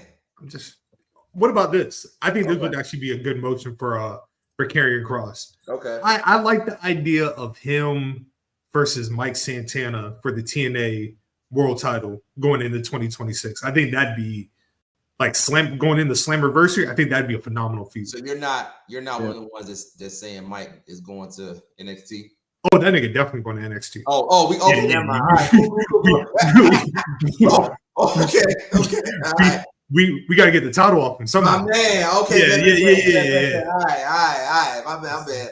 The motion all in play, man. The motion all in play. But yes, that would be dope. Yes. Yeah, I don't know, man. I don't know. I'm gonna go. It's on them if they truly. Again, I don't think there's nothing else Kross or we can really say or do at this point to see what he can be. They have enough, I guess, videotape. Just like if a scout, scout somebody for the majors. You have enough film to say if you believe in Kross or not. I don't know what else there really needs to be said or done. So yeah, that would again, if we see Kross's TNA impact, then that's that. Yeah. And they're gonna have to put a package together. They're gonna have to figure some shit out. Sure. That would be a big signing for them. They're gonna have to figure some shit out, man. Yeah. This will probably be the most we will ever talk about Karrion Kross. Yeah. Yeah. Death Riders. Oh my god. Hey, look. People were saying, I'm not saying AEW should hire Karrion Kross, but it would be dope if like John Moxley hired Karrion to take care of Darby Allin. Kind of like when Raven hired Brian Lee to take out Tommy Dreamer, like something like that. You know what I mean? The real ones know. So like a one-off. Yeah. Sure. An appearance. Dip in. Yeah, I mean, dip out. Okay. But we'll see. We'll see. Just looking at the timeline, it does look like this is 100% factual. It does look like they are accepting bookings elsewhere. Like I said, I'm gonna go watch the Karrion joint probably a little later, just to see what he's talking about. But yeah, you know what I mean. Best of luck to your future endeavors. Yeah, man. Yeah. Jelly roll. It's like no. Yeah. Hey. I'm telling you, bro.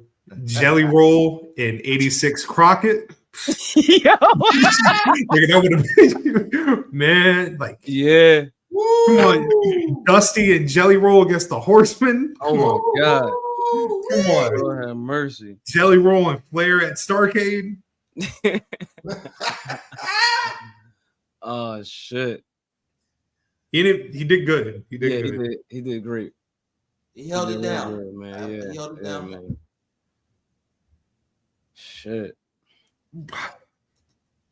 I will say the one thing I like about I love it when celebrities come in and you can really tell like they love the game.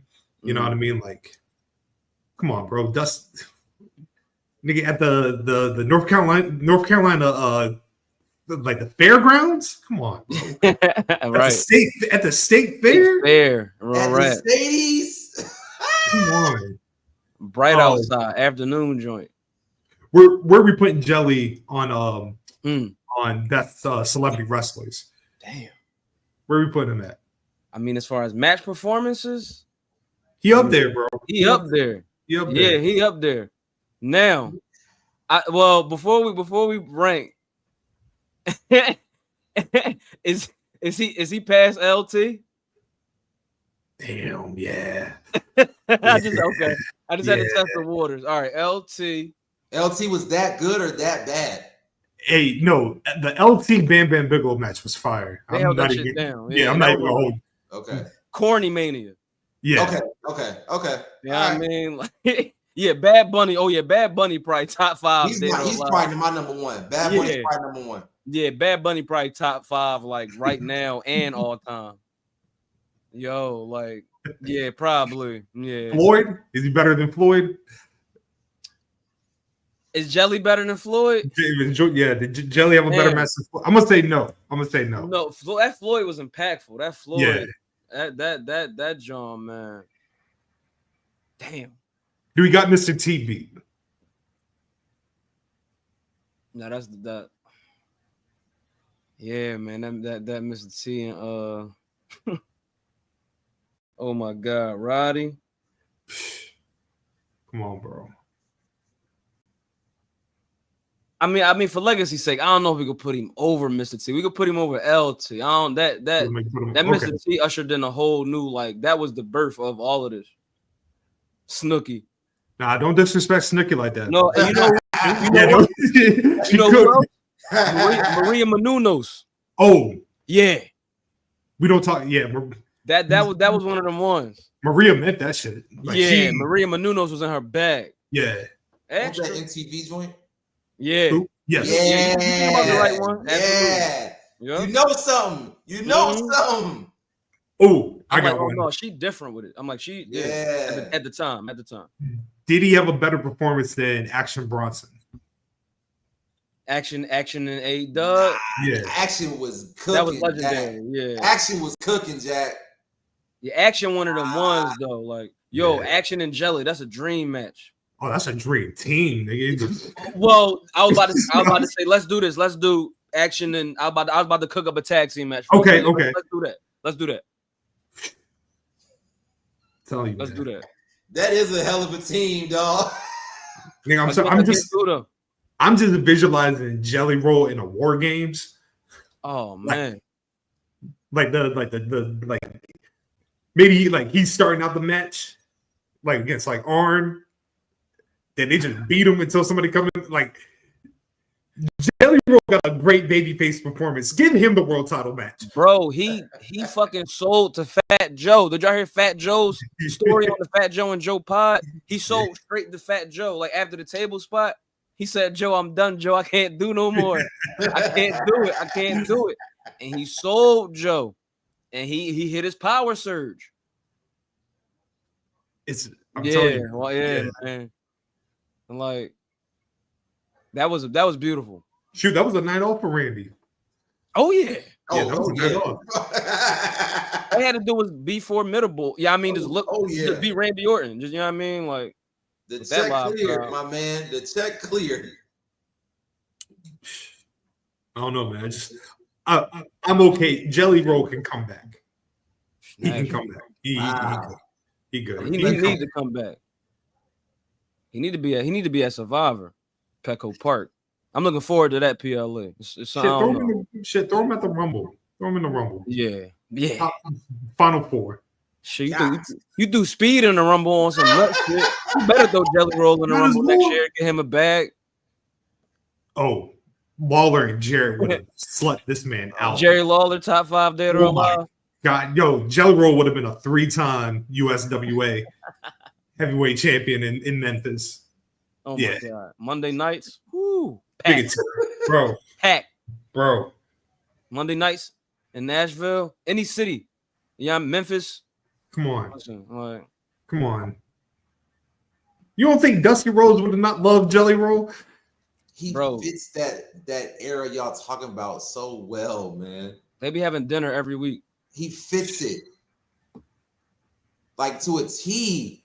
Nigga, you talking about a Road Warrior pop. Jelly Roll pop. Right. No, Jelly on some shit, man. I think this is the beginning of something if he into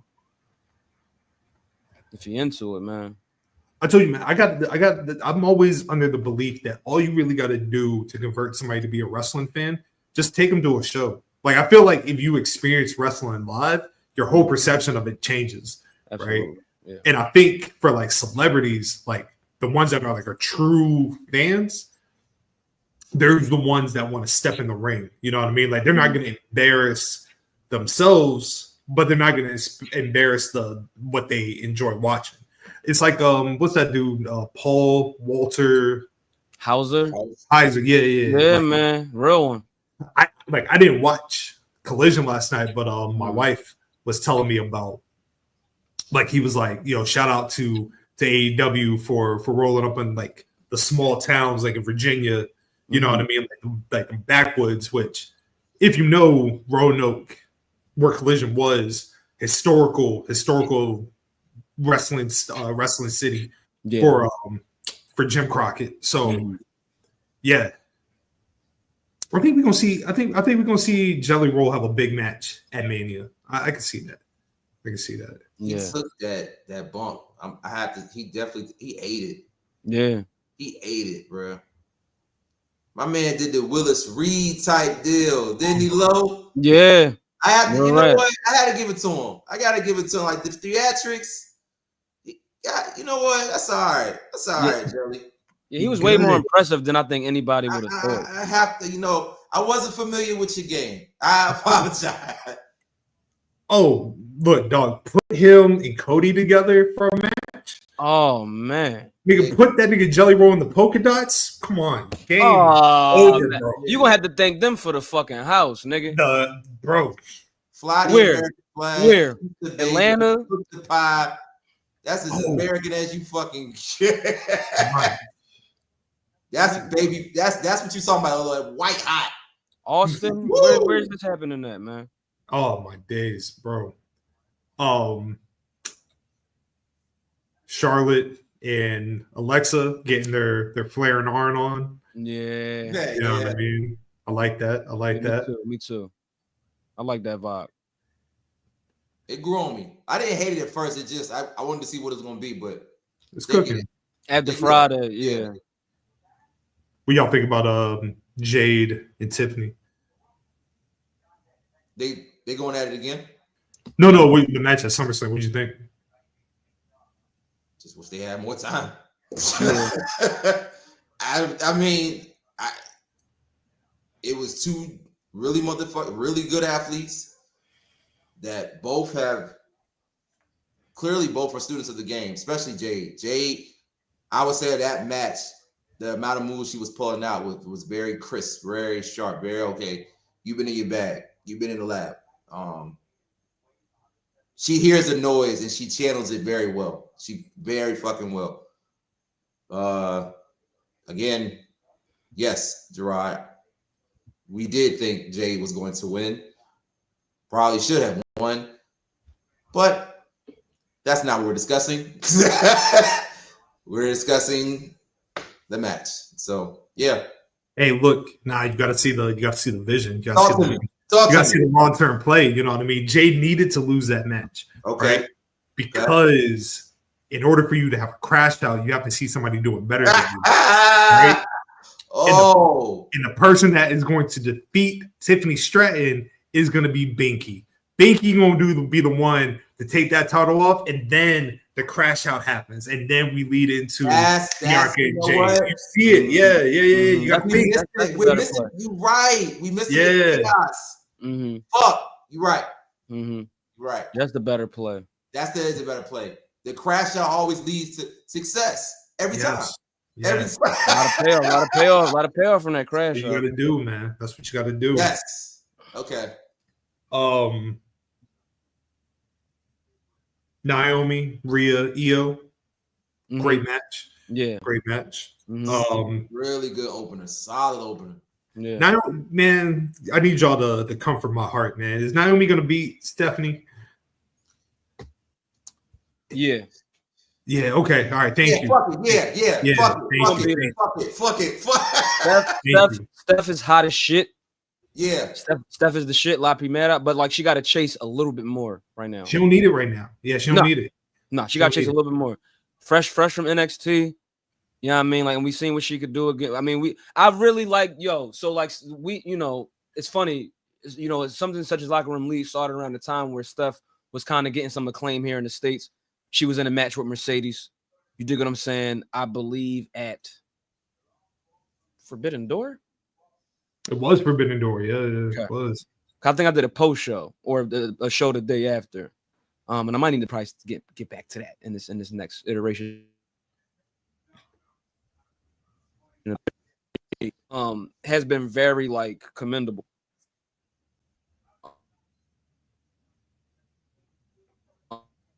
Cameras all over now.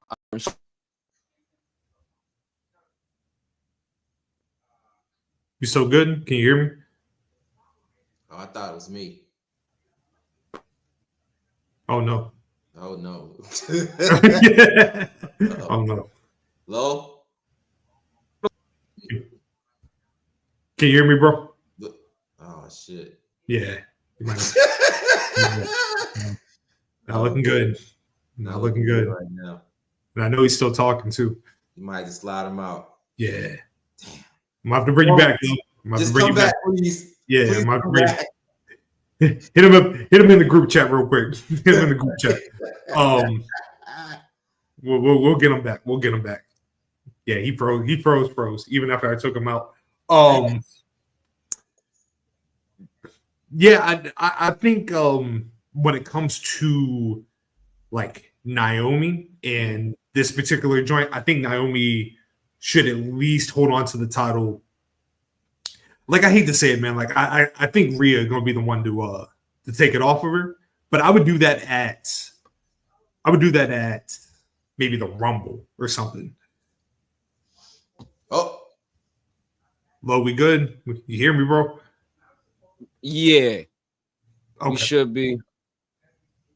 You know what I mean? Got scared there for a second. We should be. You know what I mean? All right. Everything's catching up. We Gucci. I think we could. PLC. What y'all think of that? Ooh. Hey, shout out to Candice LeRae, man. You know what? I ain't got nothing negative to say for quite some time. All right, shout out to fucking Candice LeRae. She ate that spot, Jack. That's the thing. That's even the wilder thing. Like, if you know, you know. You know what I mean? Like I gotta send you the match. I gotta send you Candice and nasty ass Joey against the Young Bucks. Yeah, It's one of them ones. one of them ones. Yeah, is a hell of a name. Yeah, no, he a bitch ass nigga. Joey Scattered. Yeah, man. 100% a bitch ass nigga. But Yeah, Candice in that match, incredible. MVP. Yeah. I really like Rey Fénix and Andrade as a tag team. I'm a huge fan. In fact, if I was making some motion, I know they've already announced the match, but I think it's Los Garza versus Paragon, Psycho Clown, Triple Mania. I would take them niggas out, and I would put Los Garza versus Fénix and Andrade, Triple Mania. I feel like that's the real motion. Yeah. I mean, yeah, that's definitely more of the. I think that would definitely be more of the play for the parent company. Oh, yeah. And maybe moving them elsewhere. But yeah, that would be crazy. Hey man, somebody got to be the pre-show. I'm sorry. Yeah. Somebody, you know what I mean? Like, Psycho Clown a legend. Don't get it twisted. Yeah, don't get that twisted. But right. we got new ownership. Like Triple H's got to get some eyes on them, right? Exactly. Right. Exactly. Yeah. What is Triple Mania going to be on YouTube? Yes. Oh, Lord, this Saturday, yeah. Yes, sir. Mm-hmm. The first Daytona defense. Let's do it. Yeah, first Daytona defense. Baby. Yeah. Yeah, man. I mean, bro, you got that match with the main event, Vikingo, Dom. Yeah, I'm there. Grande, Dragon Lee. Yeah. I think we know what's going on. Oh, Dirty Dom. New ownership, baby. Come on. New ownership. You know what I mean? Hey. Everything else is Chismosa. Listen, smooth. Look, if you don't see the play of Dom defending the Mega Championship against Rey in Mexico, if you're not seeing that vision, I don't know what we're doing. Rey Mysterio? Yeah, absolutely. Oh. But Mexico winning where though? I mean, because I think it's an opportunity. I ain't seen Rey in a minute, and I don't know why I'm thinking he retired. He just injured. I think it's an opportunity to do it at the crib first, then we go home. You do it in stateside, then go shoot for real. Listen, Echo Park, baby. What we doing? Listen. First of all, Dom pulling up in the Los Gringos Loco gear would be insane. Yeah. For those that don't know, the Los Gringos Locos gear is just the United States flag gear. Yeah. You know what I mean? Shout out to Eddie. Yeah. Tumultuous tag team story. Oh my God. Yeah, man. We was talking a little bit. Yeah. But nigga, I want to do a watch list so bad on that match of Los Gringos Locos and Octagon and El Hijo del Santo. Yeah, man. I want to do a watch list on that shit so bad. Yeah, man. I might. Yeah, we might need to do that. Might have to do that. But I see that potentially being Rey's retirement match. Okay. What more would you like for like as a father? What more would you want than in the country that you got your start at? You know what I mean? In the promotion that you really got like your footing, where people really learned the name Rey Mysterio. Shout out to Rey Mysterio Sr., his uncle. Mm-hmm. But for Rey to have his last match against his son for the biggest championship in AAA, come on, bro. That's just that's cinema in itself. Yeah, right itself. Yeah, man. Right? What's that, Chess? So he loses, right? Yeah, absolutely. Yeah. All right. Yeah, I'm there. Shoot. I was so fixated on Dom and AJ and like the homage to the WrestleMania or the SummerSlam 2005. because you know, like the gears match, right?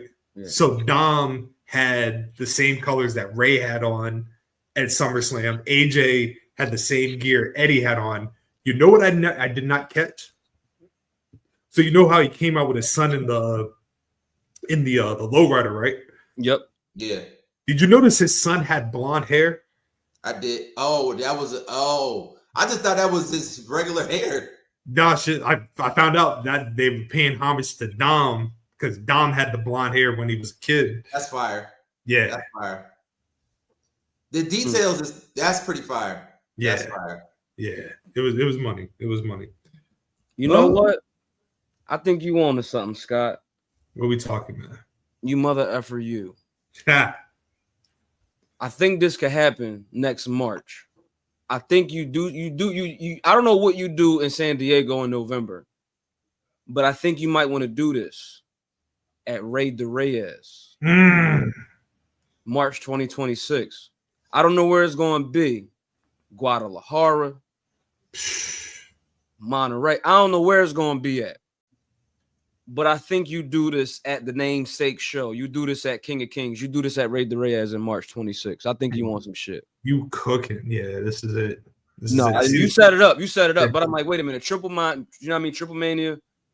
But I'm like, nah, Raid de Reyes in March. See, this is wild. Show? Yeah. They do a it's like they King of the Ring. I mean, they might kick it to, they might include, they could do some goofy shit where they actually include the title in the tournament. So if Dom want to get in Raid de Reyes, I don't know, they might, but it could just be like a singles match on the card, consequent, and then like, you know, the final Raid de Reyes match, you know what I mean? Which I think coming into this year, I don't know, you got a lot going on. We got some Mr. Iguana going on, we got some Dr. Wagner going on, but you do this shit at Raid de Reyes for sure. In the springtime. Let me just say, like, I've been keeping my eye out, right? I feel like Lucha Libre has finally like surpassed the perception that most fans have. Like most of the time when fans think of like international wrestling, like they go to Japan, right? New Japan, right? New Japan really hasn't been making motion like that, right? Right. In the last few years, it's been CMLL, This is true. right? Mm-hmm. Triple H just got this partnership, right? I have no doubt that if they did that match at Raid de Reyes, that might be one of the biggest streaming matches that we ever see, like in the modern era, right? Yeah. Just because of the history, the lineage. Shoot, I don't know if y'all got an opportunity. Friday night was Blue Panther, Ultimo Guerrero, CMLL, MLW. I think it was for the middleweight championship. I ain't see it yet, yeah, but yeah. Oh my, yo, it's crazy. One of the Blue Panther was incredible, absolutely incredible. Gotcha. But and shoot, even like down to like in we about to have Bandito, Hechicero at Death Before Dishonor. I just think right now Lucha Libre is in such a prominent position, and I think Dom having that mega championship, going on Netflix with it, carrying it all the way to a match with Ray, that shoots AAA to a whole different stratosphere. Yeah. Yeah. And I think another thing is like, where is this King of the Luchadores shit coming from? And how is that going to come into fruition? Yo, somebody did say that they should do like 5 El Grande Americanos against like 5 luchadors in war games. All right, so who we got? We got, I mean, given that Chad comes back, we got Chad, we got Ludwig. Some people saying Pete Dunne. Pete Dunne. I don't know who this new one was. I don't know who this new. Yeah, but that's funny as shit. Can you imagine doing like 5 luchadors versus 5 El Grande Americanos? The losing team has to unmask. That's amazing. That'd be cool. That's like the Harlem Globetrotters. That shit is amazing. That shit is it's great. Like that. Like, I hate it because it's funny. It shouldn't be. It's like Mania 9. It's like Mania 9 with the second doink. Nigga, that shit was life changing. Like that shit. And I had to, I mean, I ain't see it like live. My brothers and them did, but I had to like wait a little bit. But it's like, that's like that. It's like that second doink, man. Nigga, that might be a top 10 moment for me. I'm not even gonna lie to you, bro. Like, you will never hear me say anything bad about WrestleMania 9 or that match. Oh man, nigga, crushing doink. My God. Oh my God. Nigga, that was it. First of all, okay, hold on. Before let me tell y'all something, man. You got to remember, this is 1993. You got this fucking clown on the outside with his arm in a sling, giving this nigga a flower and say, yo, don't touch me. I got a bad arm. This nigga Crush grabs the flower, turns around, right? He's right next to the fans. The fans are telling him, yo, the nigga just took his arm out of the sling. Right. This man takes the fake arm, starts going ham on Crush. Stretcher job. I almost want to turn the documentary back on. Compelling. Yeah. Come on, bro. I want to turn that shit back on. They have a match in Las Vegas. This man has him in the cone of Crush, crushing his skull. This nigga that looks just like him come out from under the ring. Hits him with the same arm. How did that conversation go for that booking, man? I mean, we got to talk about certain people, I guess. We ain't got to do it right here. I'm just like, they was on some shit that weekend, man. Shit was also money. Shit, there's an argument that Doink the Clown was one of the best wrestlers in North America in 1993. Facts. Nigga, 2 out of 3 fall with Marty Jannetty. Come on. Yeah. Come on. He had to know something. Man. No, I'm watching Cross and I'm watching the Mania 9 documentary after this. Facts. Doink the Clown. Nigga, I'm telling you, bro. The 93 run was great. I thought the what's that shit on Vice? Dark Side of the Ring. Yes, I thought that his outside of the ring was phenomenal. Oh yeah. Nigga was a piece of shit, but man. Yeah, I mean, well, you know. Yeah. That's the shit that be cracking me up about like old wrestlers. Like people will be like, yo, this nigga was a terrible person, but that nigga working punch. Yeah. Like, yo, look at this Hogan shit. Yo. Superstar Billy Graham. That's a common theme throughout them joints. Yeah, man. This motherfucker was a trash bitch ass motherfucker. But man,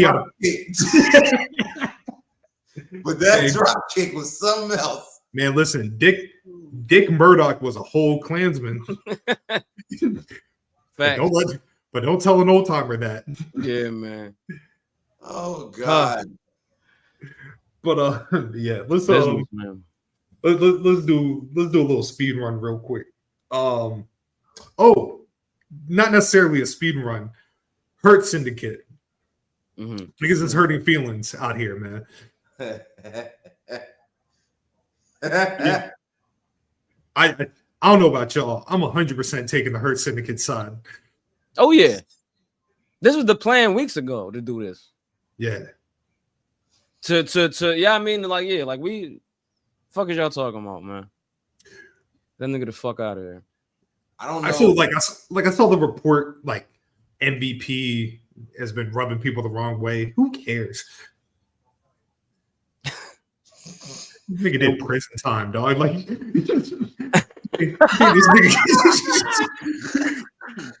nigga from Miami Gardens. Come on, bro. You see his life? Nigga got a Malcolm tattoo right here on the chest, man. You don't give a fuck about coddling somebody. But leave that nigga alone. Tell you that much. Yeah, leave that nigga alone. Look what happened to Jericho. Hey, got folded up on a boat. Yeah, I don't know how true any of it was, but I think the most funniest thing or shit that I guess I'm new to is that MVP don't fuck with Speedball. I think they debunked that joint with that video. Okay, so that was okay. All right, because that's the only thing I saw that made me like, damn. Yeah. But also, I also understand that nigga Speedball too happy sometimes. Wait, Yeah. Smiling through the mouthpiece. I mean, smiling through the mouthpiece. Like. Smiling through the mouthpiece. So that's only that, nigga. That's a character flaw. You smiling through your mouthpiece and you barefoot. Like, we already have a lot of negative red flags going off. Like the mouthpiece supposed to be like formidable. Like we was talking about Angle earlier. Josh Alexander. Yeah, I mean, it's just, you know.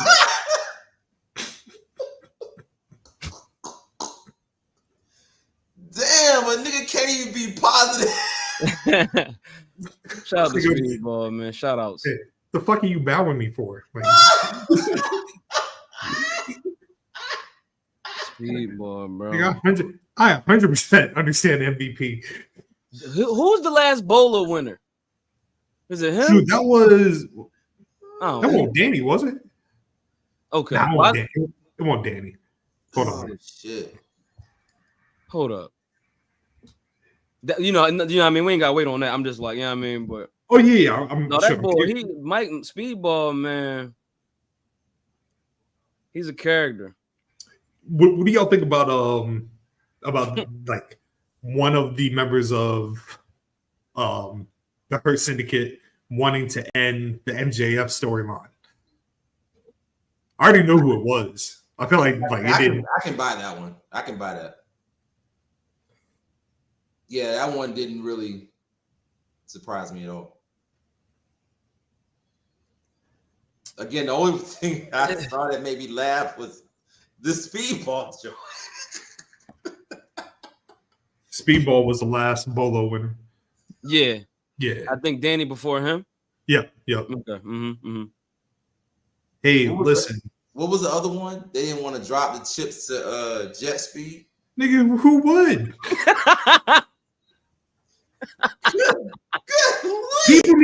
You need to understand what's going on here, nigga. We don't have dominant tag teams like that. No nigga, everybody's gonna critically acclaim match. I want to see niggas wreck shit. Yeah. The Hurt Syndicate fulfills everything I love about pro wrestling. We fuck shit up and we bounce. When championships make money. I could see Tony Khan. Would you? No. And what show is this? What show is this? What show we talking about? No, we talking about the Hurt Syndicate. Right, but what show we talking about dropping the titles on? No. So I just saw that they, again, I don't know what's true or not. In the works, I feel you. Yeah, okay. They want to drop I didn't hear the story. Speed in general. Yeah. I'm assuming what was the All In? I'm guessing. I don't know if it was that All In or just in general. They ain't got more motion in the than the Hurt Syndicate. They ain't got more fucking motion than the fucking Acclaimed. And they're not even the guy. Yeah, I know. I'm just saying. It's just like I think we had a certain, especially I think in AEW tag teams. I think have a certain, in order to get those titles, right? I think it's certain. You know what I mean? Like we had a great time with Private Party. You know what I mean? For a certain time being, right. But the business gonna be the business, man. Like it's yeah. I wish somebody would come up to me and be like, "Hey, we want you to lose the titles to FTR." Nigga, what? Yeah, not right now. No, I'm good. Nigga, this not 2014. So again, it looks like that's what it looks like it's shaping up to be. Them losing FTR again. That was in the report. Take it with a grain of salt. I don't see that. I don't see that being the motion for Forbidden Door. I don't. I think the match for Forbidden Door should be the Hurt Syndicate against Brody King and Bandito. Yeah, me too. Mm-hmm. I think that should be the move. So, do you drop it? No. Okay, wait. I'm gonna stop you right now. Right, I'm gonna stop you right now. Right. You can throw a million tag teams at me, and my answer is always going to be no. The Hurt Syndicate should win every single time. How long you want him to go? You want him to Nigga, break Goldberg record? Why not? Yeah. You can put my favorite tag team, the Motor City Machine Guns, up against the Hurt Syndicate. I'm gonna be like, destroy them niggas. Raise your fist at that. He's being so honest right now. My nigga, in a perfect world, I'm with you 1,000%. This ain't a perfect world. This is a harsh, cold world, my mans.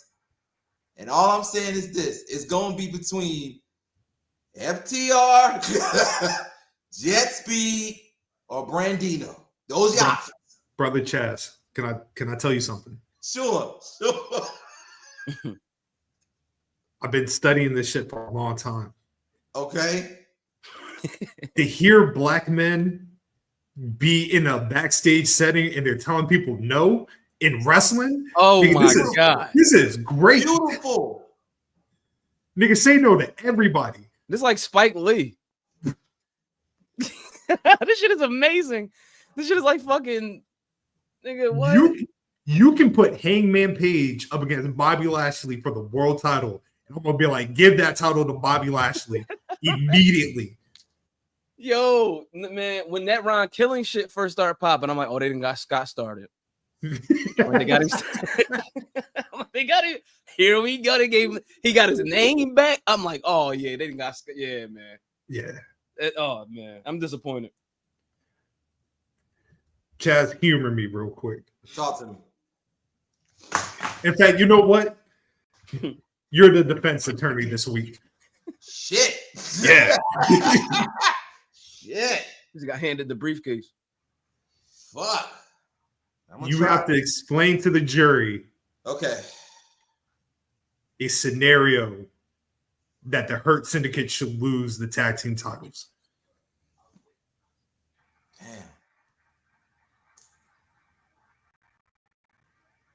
You gonna put me up against my niggas? Absolutely. Absolutely. That's Absolutely. In fact, I'll even go one step further. You have to convince the jury of the Young Bucks beating the Hurt Syndicate.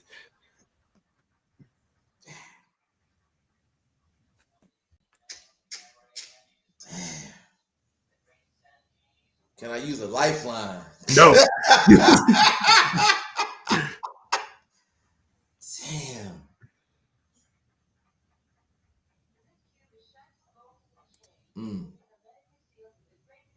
I ain't about to go through this, man. About to break my heart.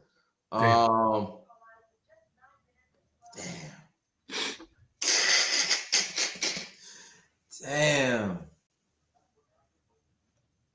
Okay.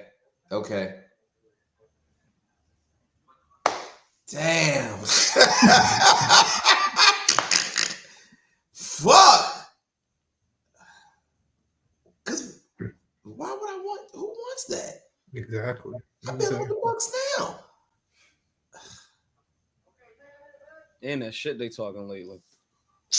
You know what founding fathers used to do? I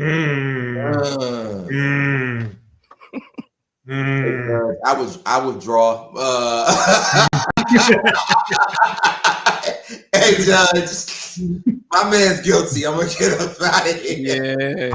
Yeah. You got it this round. I ain't got nothing for that. You like Puff Lawyer. Hell yeah. So I can't do nothing with this one, player. Sayonara, buddy. Yeah, you on your own with this one. Hell no. Pay them initial fees. Shit. Shit, man. I'm out. Like you can't defend that, and you know what I mean. I'm even saying, as you mulling, I'm like, damn. The debate class was a motherfucker, but I'm like, I can't.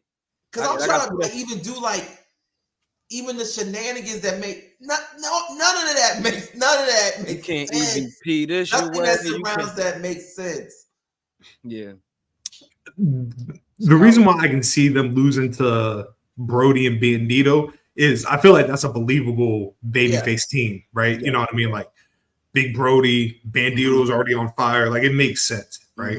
Yeah. I think it makes more sense for them to lose. I'm talking about Brody and Bandito to win the titles and lose it to FTR. That makes more sense to me than FTR beating the Hurt Syndicate. Unless you do that match and MJF costs the Hurt Syndicate the tag titles. Shenanigans. Yeah. Okay. But then I feel like if you're gonna do that, then we can't waste time with Bobby in the world title picture. If that's the case, that has to be the next. That has to be the end goal for this. To me, the wonderful thing about Bobby Lashley is, man, you can throw him in any world title picture. It's just gonna make sense. Yeah, that's true. That's true. Because then you're gonna really see some politicking. Mm-hmm. I'm gonna be right there for it. That's real. That's real. That's you're right. Zack Sabre Jr. will defend the IWGP World Title at Forbidden Door. Fatal 4-way happening on Collision next week. Danny Garcia, Tiger Style, Lee Moriarty, my GOAT, Hechicero, and my real fucking GOAT, Nigel McGuinness. Oh man, yeah. That is a boy. That's all the fixings, nigga. Sheesh. And who getting over in that one? Man, you gotta do it. I'm sorry. In London, oh, it's definitely Danny. Oh, you know what? I'm sorry. You're right. Sorry about that one. I'm bugging. Yeah, you're right. That's why Danny in this match. You're right. We need something. Come on, bro. Nigel and Zack Sabre Jr. in London. That's money right there. Damn. I mean, selfishly, shout out to Tiger Style, but yeah, that's. Oh yeah. I mean, shoot, I would even look. It's a great spot. That's a major spot. Huge. Because, like, you know what I mean? Like, they can play the fact that, like, Lee has beaten Nigel, you know what I mean? Yeah. I mean, if Nigel was not in this match, my pick would be Hechicero because him and Zack Sabre Jr. cook every time. But like this is London, bro. We gotta. Yeah, for sure. Yeah, and they indoors now. They at the O2. They're gonna pack the shit out of you. That shit gonna. Yeah. What else we got, man? What else we got? Ashanti the Adonis. Ashanti the Adonis is no longer in WWE. He's gone. Yep. Saw that today. I feel like that's an alley-oop for First Class. Absolutely. That's an alley-oop. Yeah, it should be. This is the time, right? Yeah. That nigga ain't never coming back. Yeah.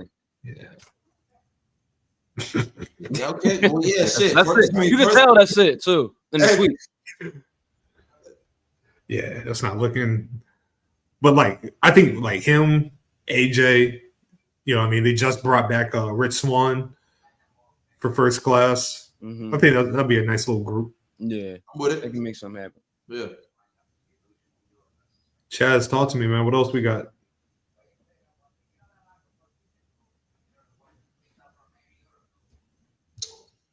Athena Elite Wrestling is changing the game right now. Yeah. They should have been did this a long time ago, gents. What that's looking like in the O2 Arena against Tony?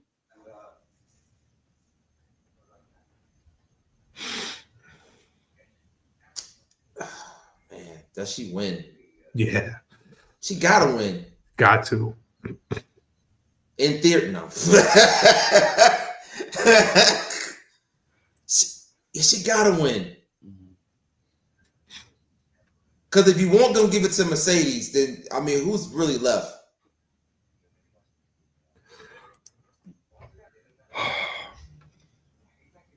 I mean, the play, you could extend this, and then maybe you do Tony and Tekla after blood. Like if they do blood and guts, and let's say Tekla and her team wins, which I do think they would. I think Tekla would make a great opponent for Tony, right? But I just like it's Athena's time. Like, and yeah, man, I think it's a way better setup if Athena gets the title, and at some point her and Mercedes cross paths again. Yeah, that's the play right there. This weekend and this week, there's still a lot of meat on that bone, brother. There's still a lot of motion there, a lot. Yeah, Tony. Yeah, Athena gotta win. Athena gotta win.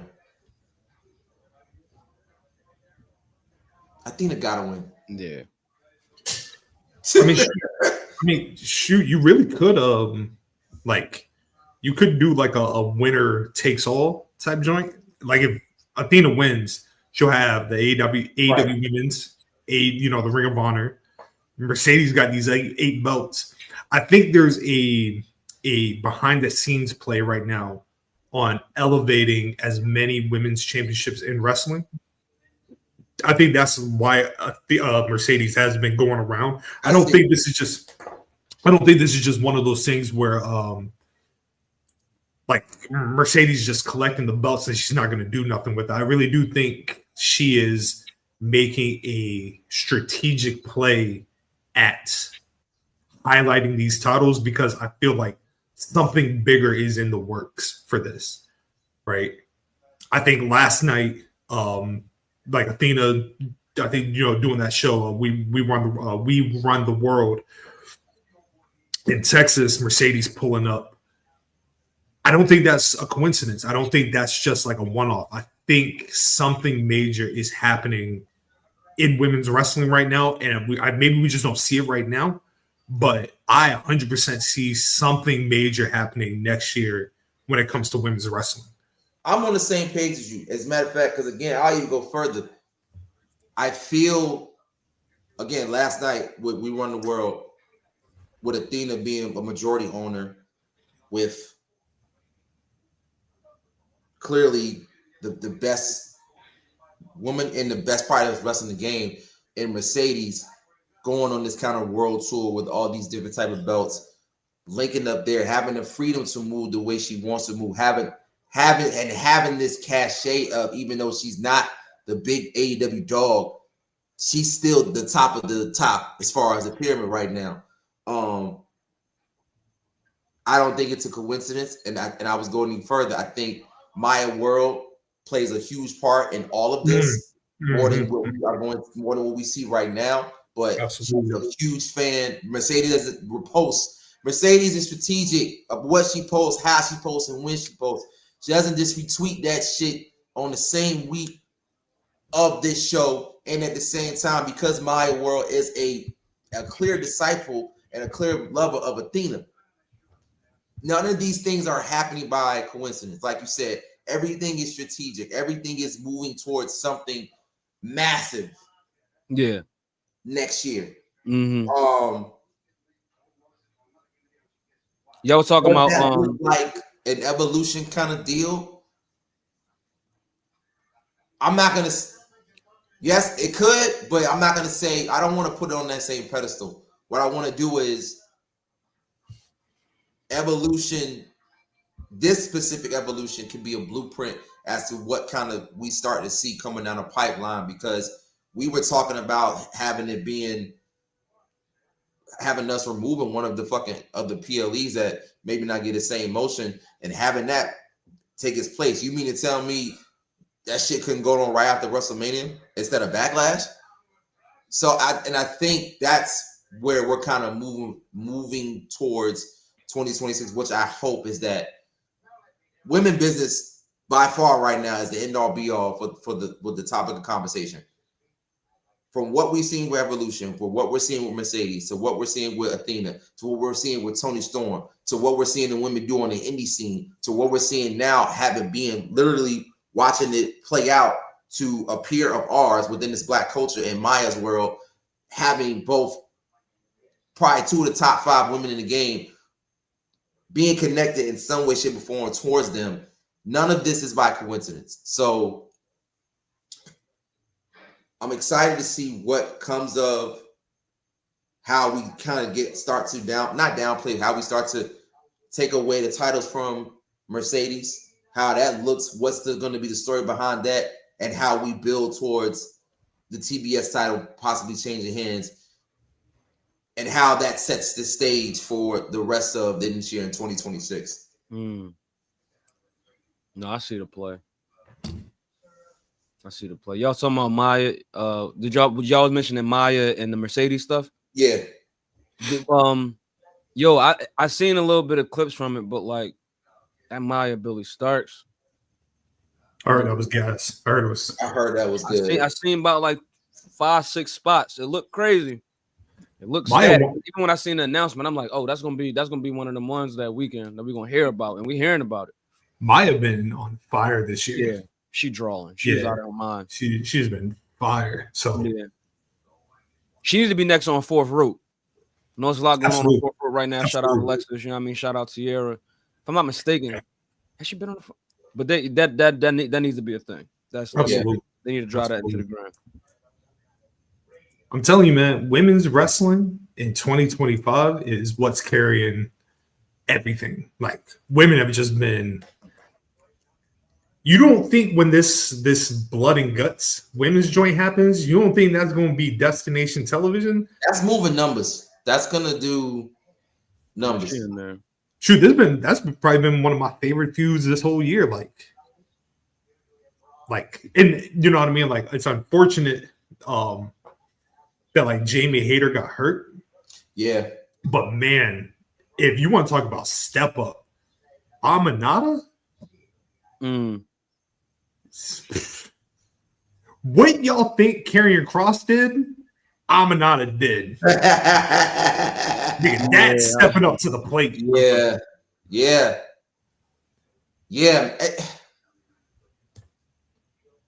I want to make sure we give all the praise, like we always do, to Aminata, because we kept beating that chest, we kept beating that drum. Like, what doesn't she have? Whatever tool you think a wrestler is supposed to have, she checks it off. It was just about more of, again, Tony and the rest of them, wherever you want to place it. Yo, see the vision. Just give this woman the ball and let her run with it. So yeah, it's the hours have been dope. I hope this blood and guts really leads to something more for her. She needs to have some type of gold around her waist at this point in time. That has to be an end goal for this. Mm-hmm. Has to be. I think it does. I think it pushes. I think this whole thing has pushed her to the where she should be, right? Yes.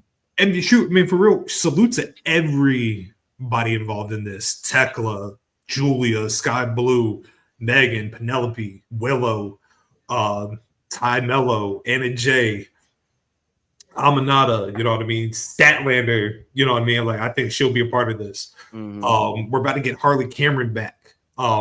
We even Tony, Alex Windsor, Billy, Athena, like, and then that's just AEW, right? Right. Like tomorrow night we're getting Naomi, Io. Right. Everybody eating right now, man. It's great. Yeah. One thing I want to correct real quick, gentlemen, is that My World was actually on Fourth Rope. She was featured on the Vegas show. Against Tiara James. She lost in the second to the last match. Okay. On that card. But yeah, man, it's they cooking, man. Everything is happening. You know who else is a big fan from Fourth Rope? Doink the Clown. They've used his picture many times on the post.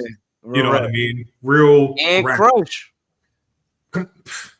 Look, Chaz, that fuck whatever you had watching this week, nigga. You are watching Doink the Clown matches all week.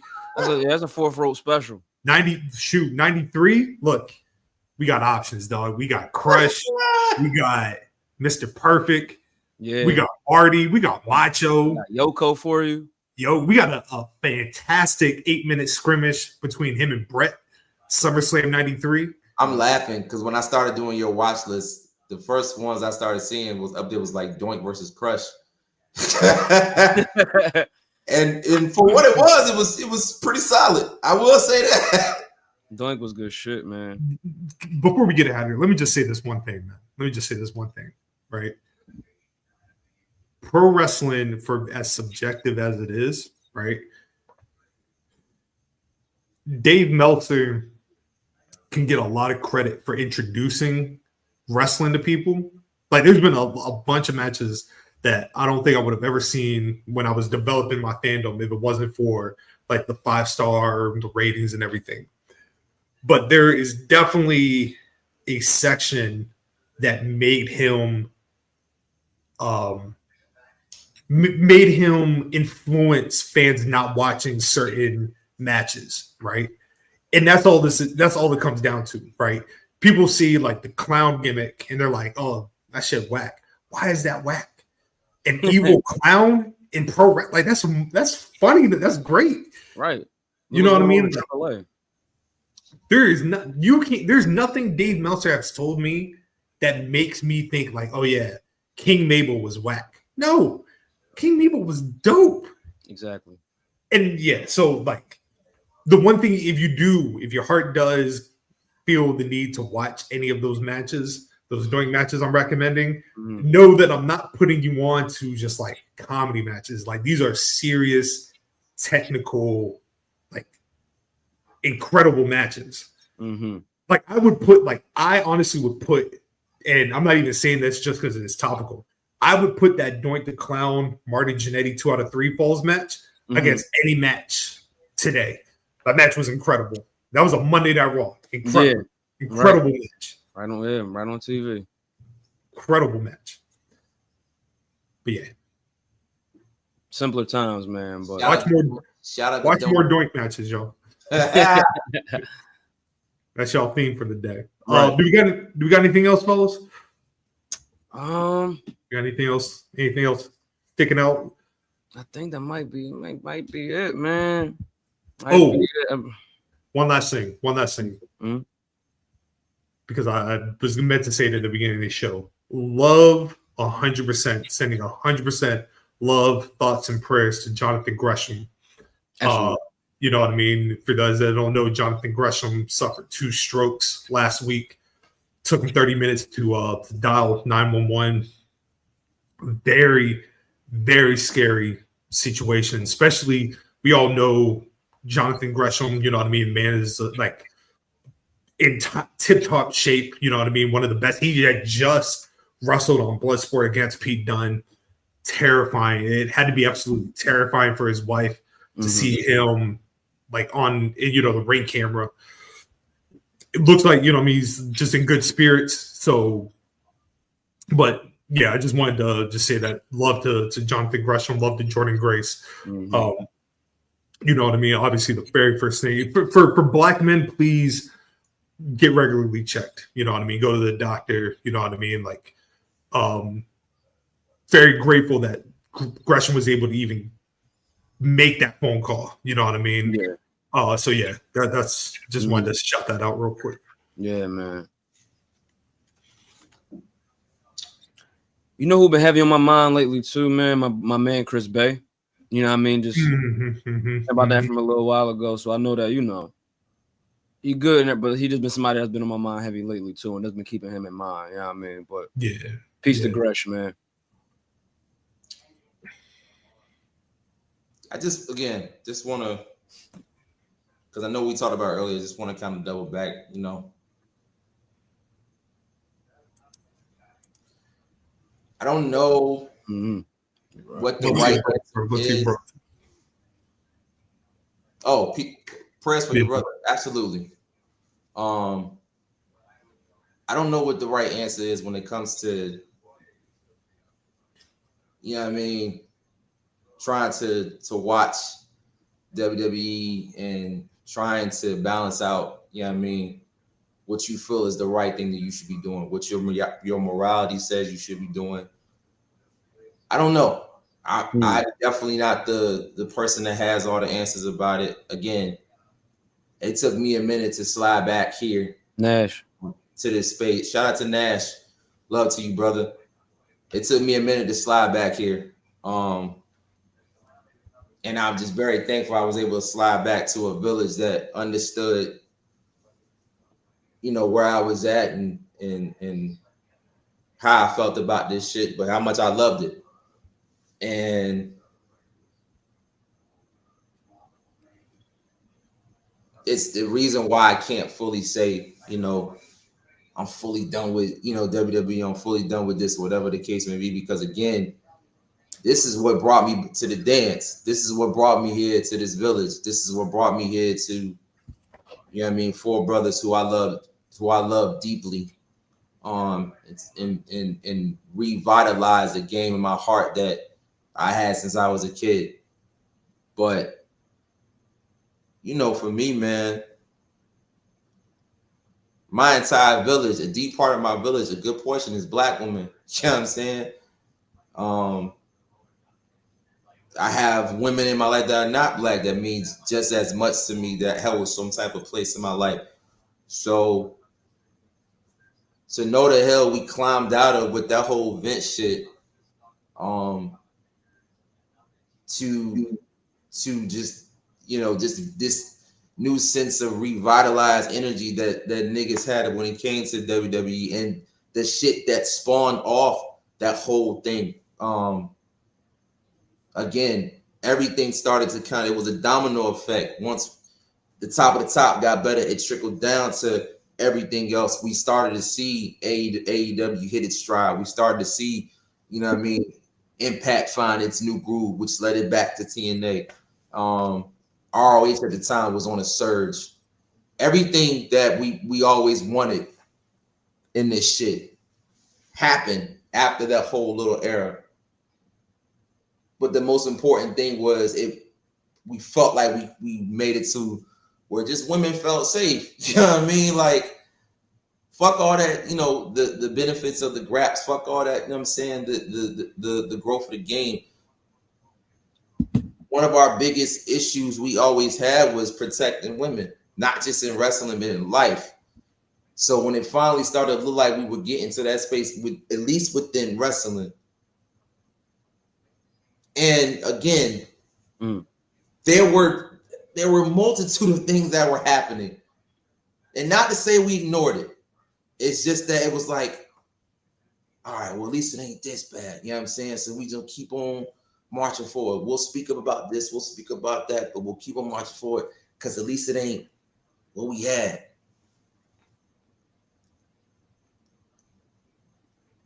And when that music hit, that was like a dagger. A dagger to everything we thought we left behind. Everything we thought they at least gave a fuck about, right? Things that we as humans, we feel you should care about. You feel you should have some type of moral compass about. But with that music, it's a big fuck you to all of that.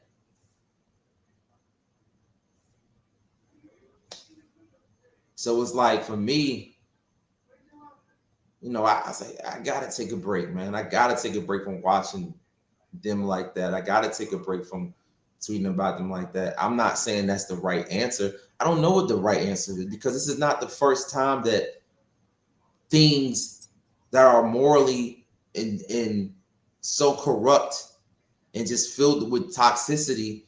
This isn't new for WWE. This is new for WWF. This isn't new at all. This is how the game got here. Built off the backs of capitalism, built off the backs of racism, built off the backs of sexism, all of it. Mm-hmm. So we know that. But we also thought we were getting past that. We were kind of beyond those things so blatantly. Now it's just out in front. Mm-hmm. It's no type of innuendo. It's no type of hiding. Ain't none of that. The FU is right in front of your fucking face. Mm-hmm. From this upliftment and this revitalized story of Hulk Hogan. Mm. Multiple times, over and over again, massive tributes to showing Triple H with Trump. Don't want to go political, don't want to go sexual. All right, cool. The whole trope, the idea of black men not getting a fair shot, getting a fair shake. Yeah, it's still happening. What happened with R-Truth? Why the fuck is Melo back with Miz?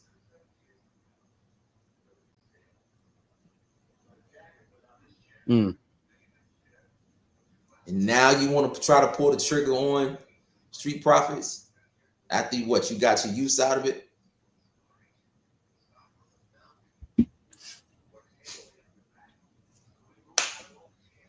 So look, again, I don't know what the right answer is. Don't come to me asking me what it is. All I know is this.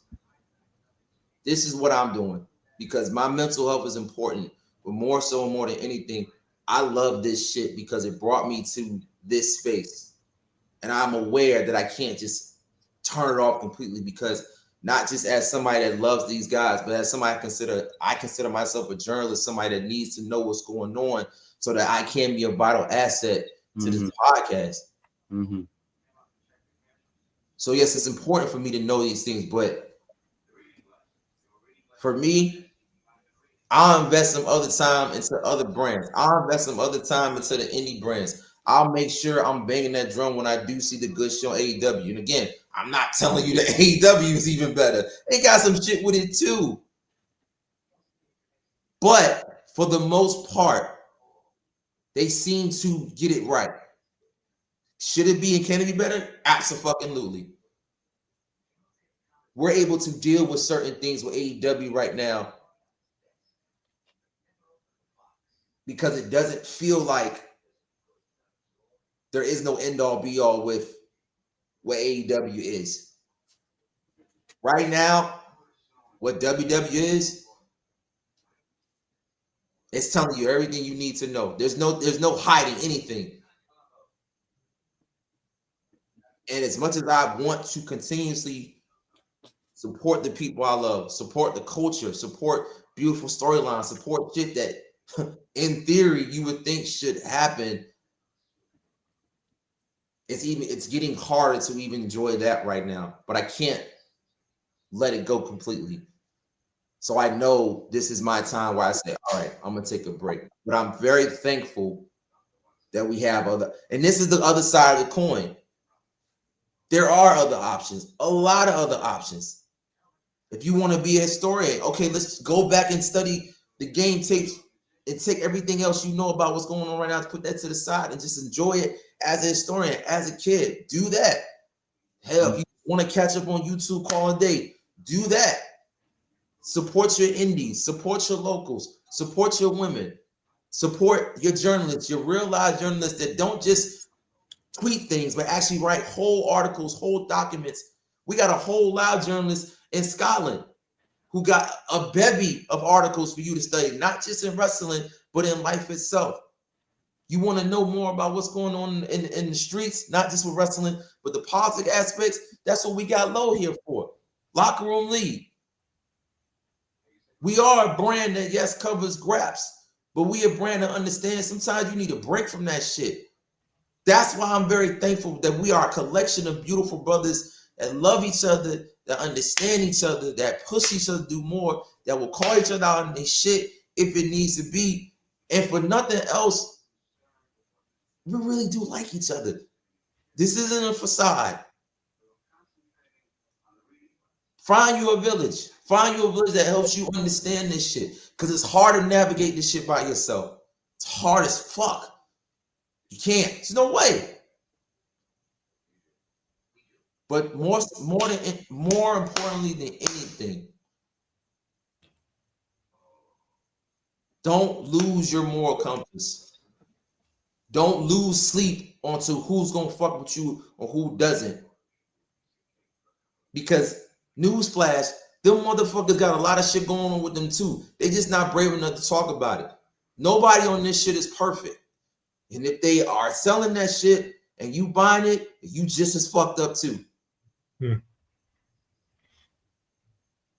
Whatever you feel you need to do is right, do that. Because maybe one small step, one tiny move affects more people than you know. Again, like I'm gonna keep saying, I don't have all the answers, man. I don't. But I listen to God a lot.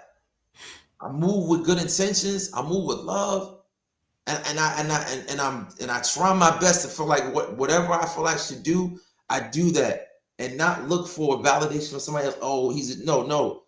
This is wrong to me, so this is how I'm gonna do it.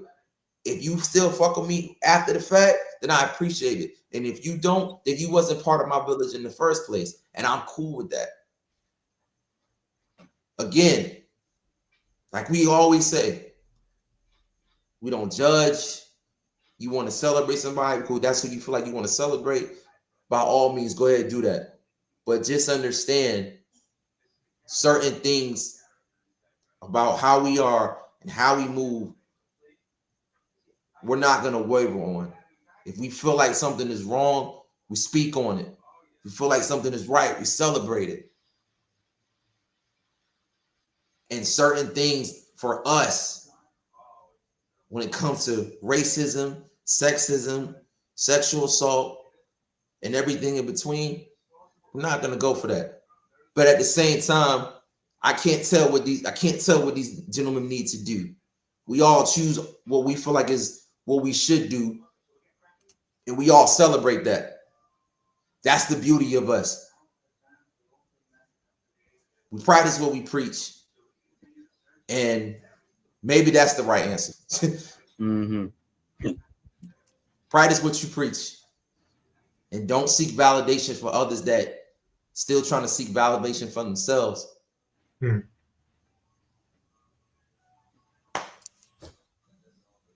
That's all I've got.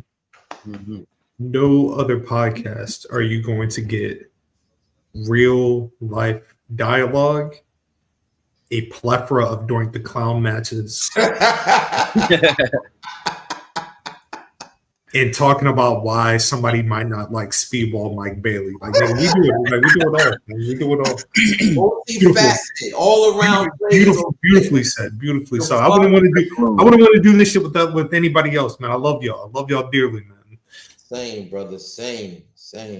Love y'all, man. Before we get out of here, I need one thing from both of y'all. Give me a number between 1 and 50.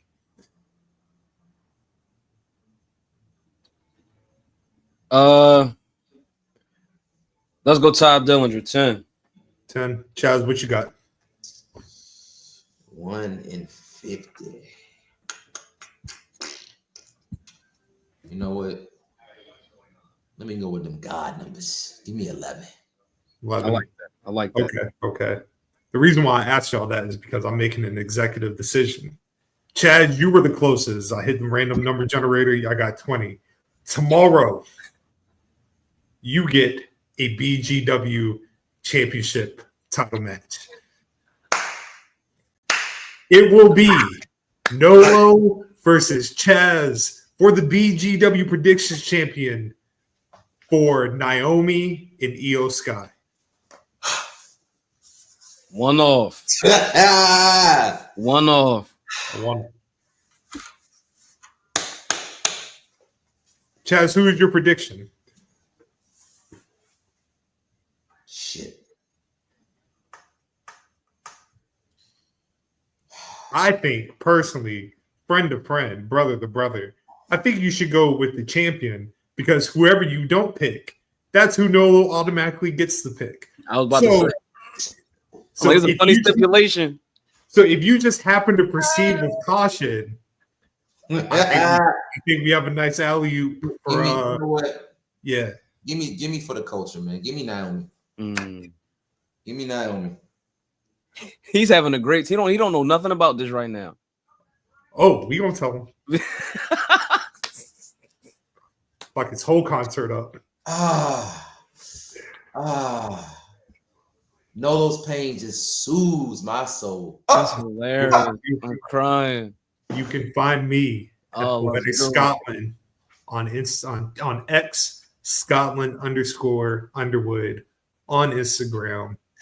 Please go follow the articles. Please go follow the poetry. Go buy the books. Your love is necessary. Go watch the watch list. Just go watch wrestling, man. Go watch Doink the Clown. You'll feel better. Absolutely. Yes. You already know what's going on, man. Locker Room League. The countdown begins. About 3 more weeks. AJ Styles, P-Lo from the league. You already know what's going on.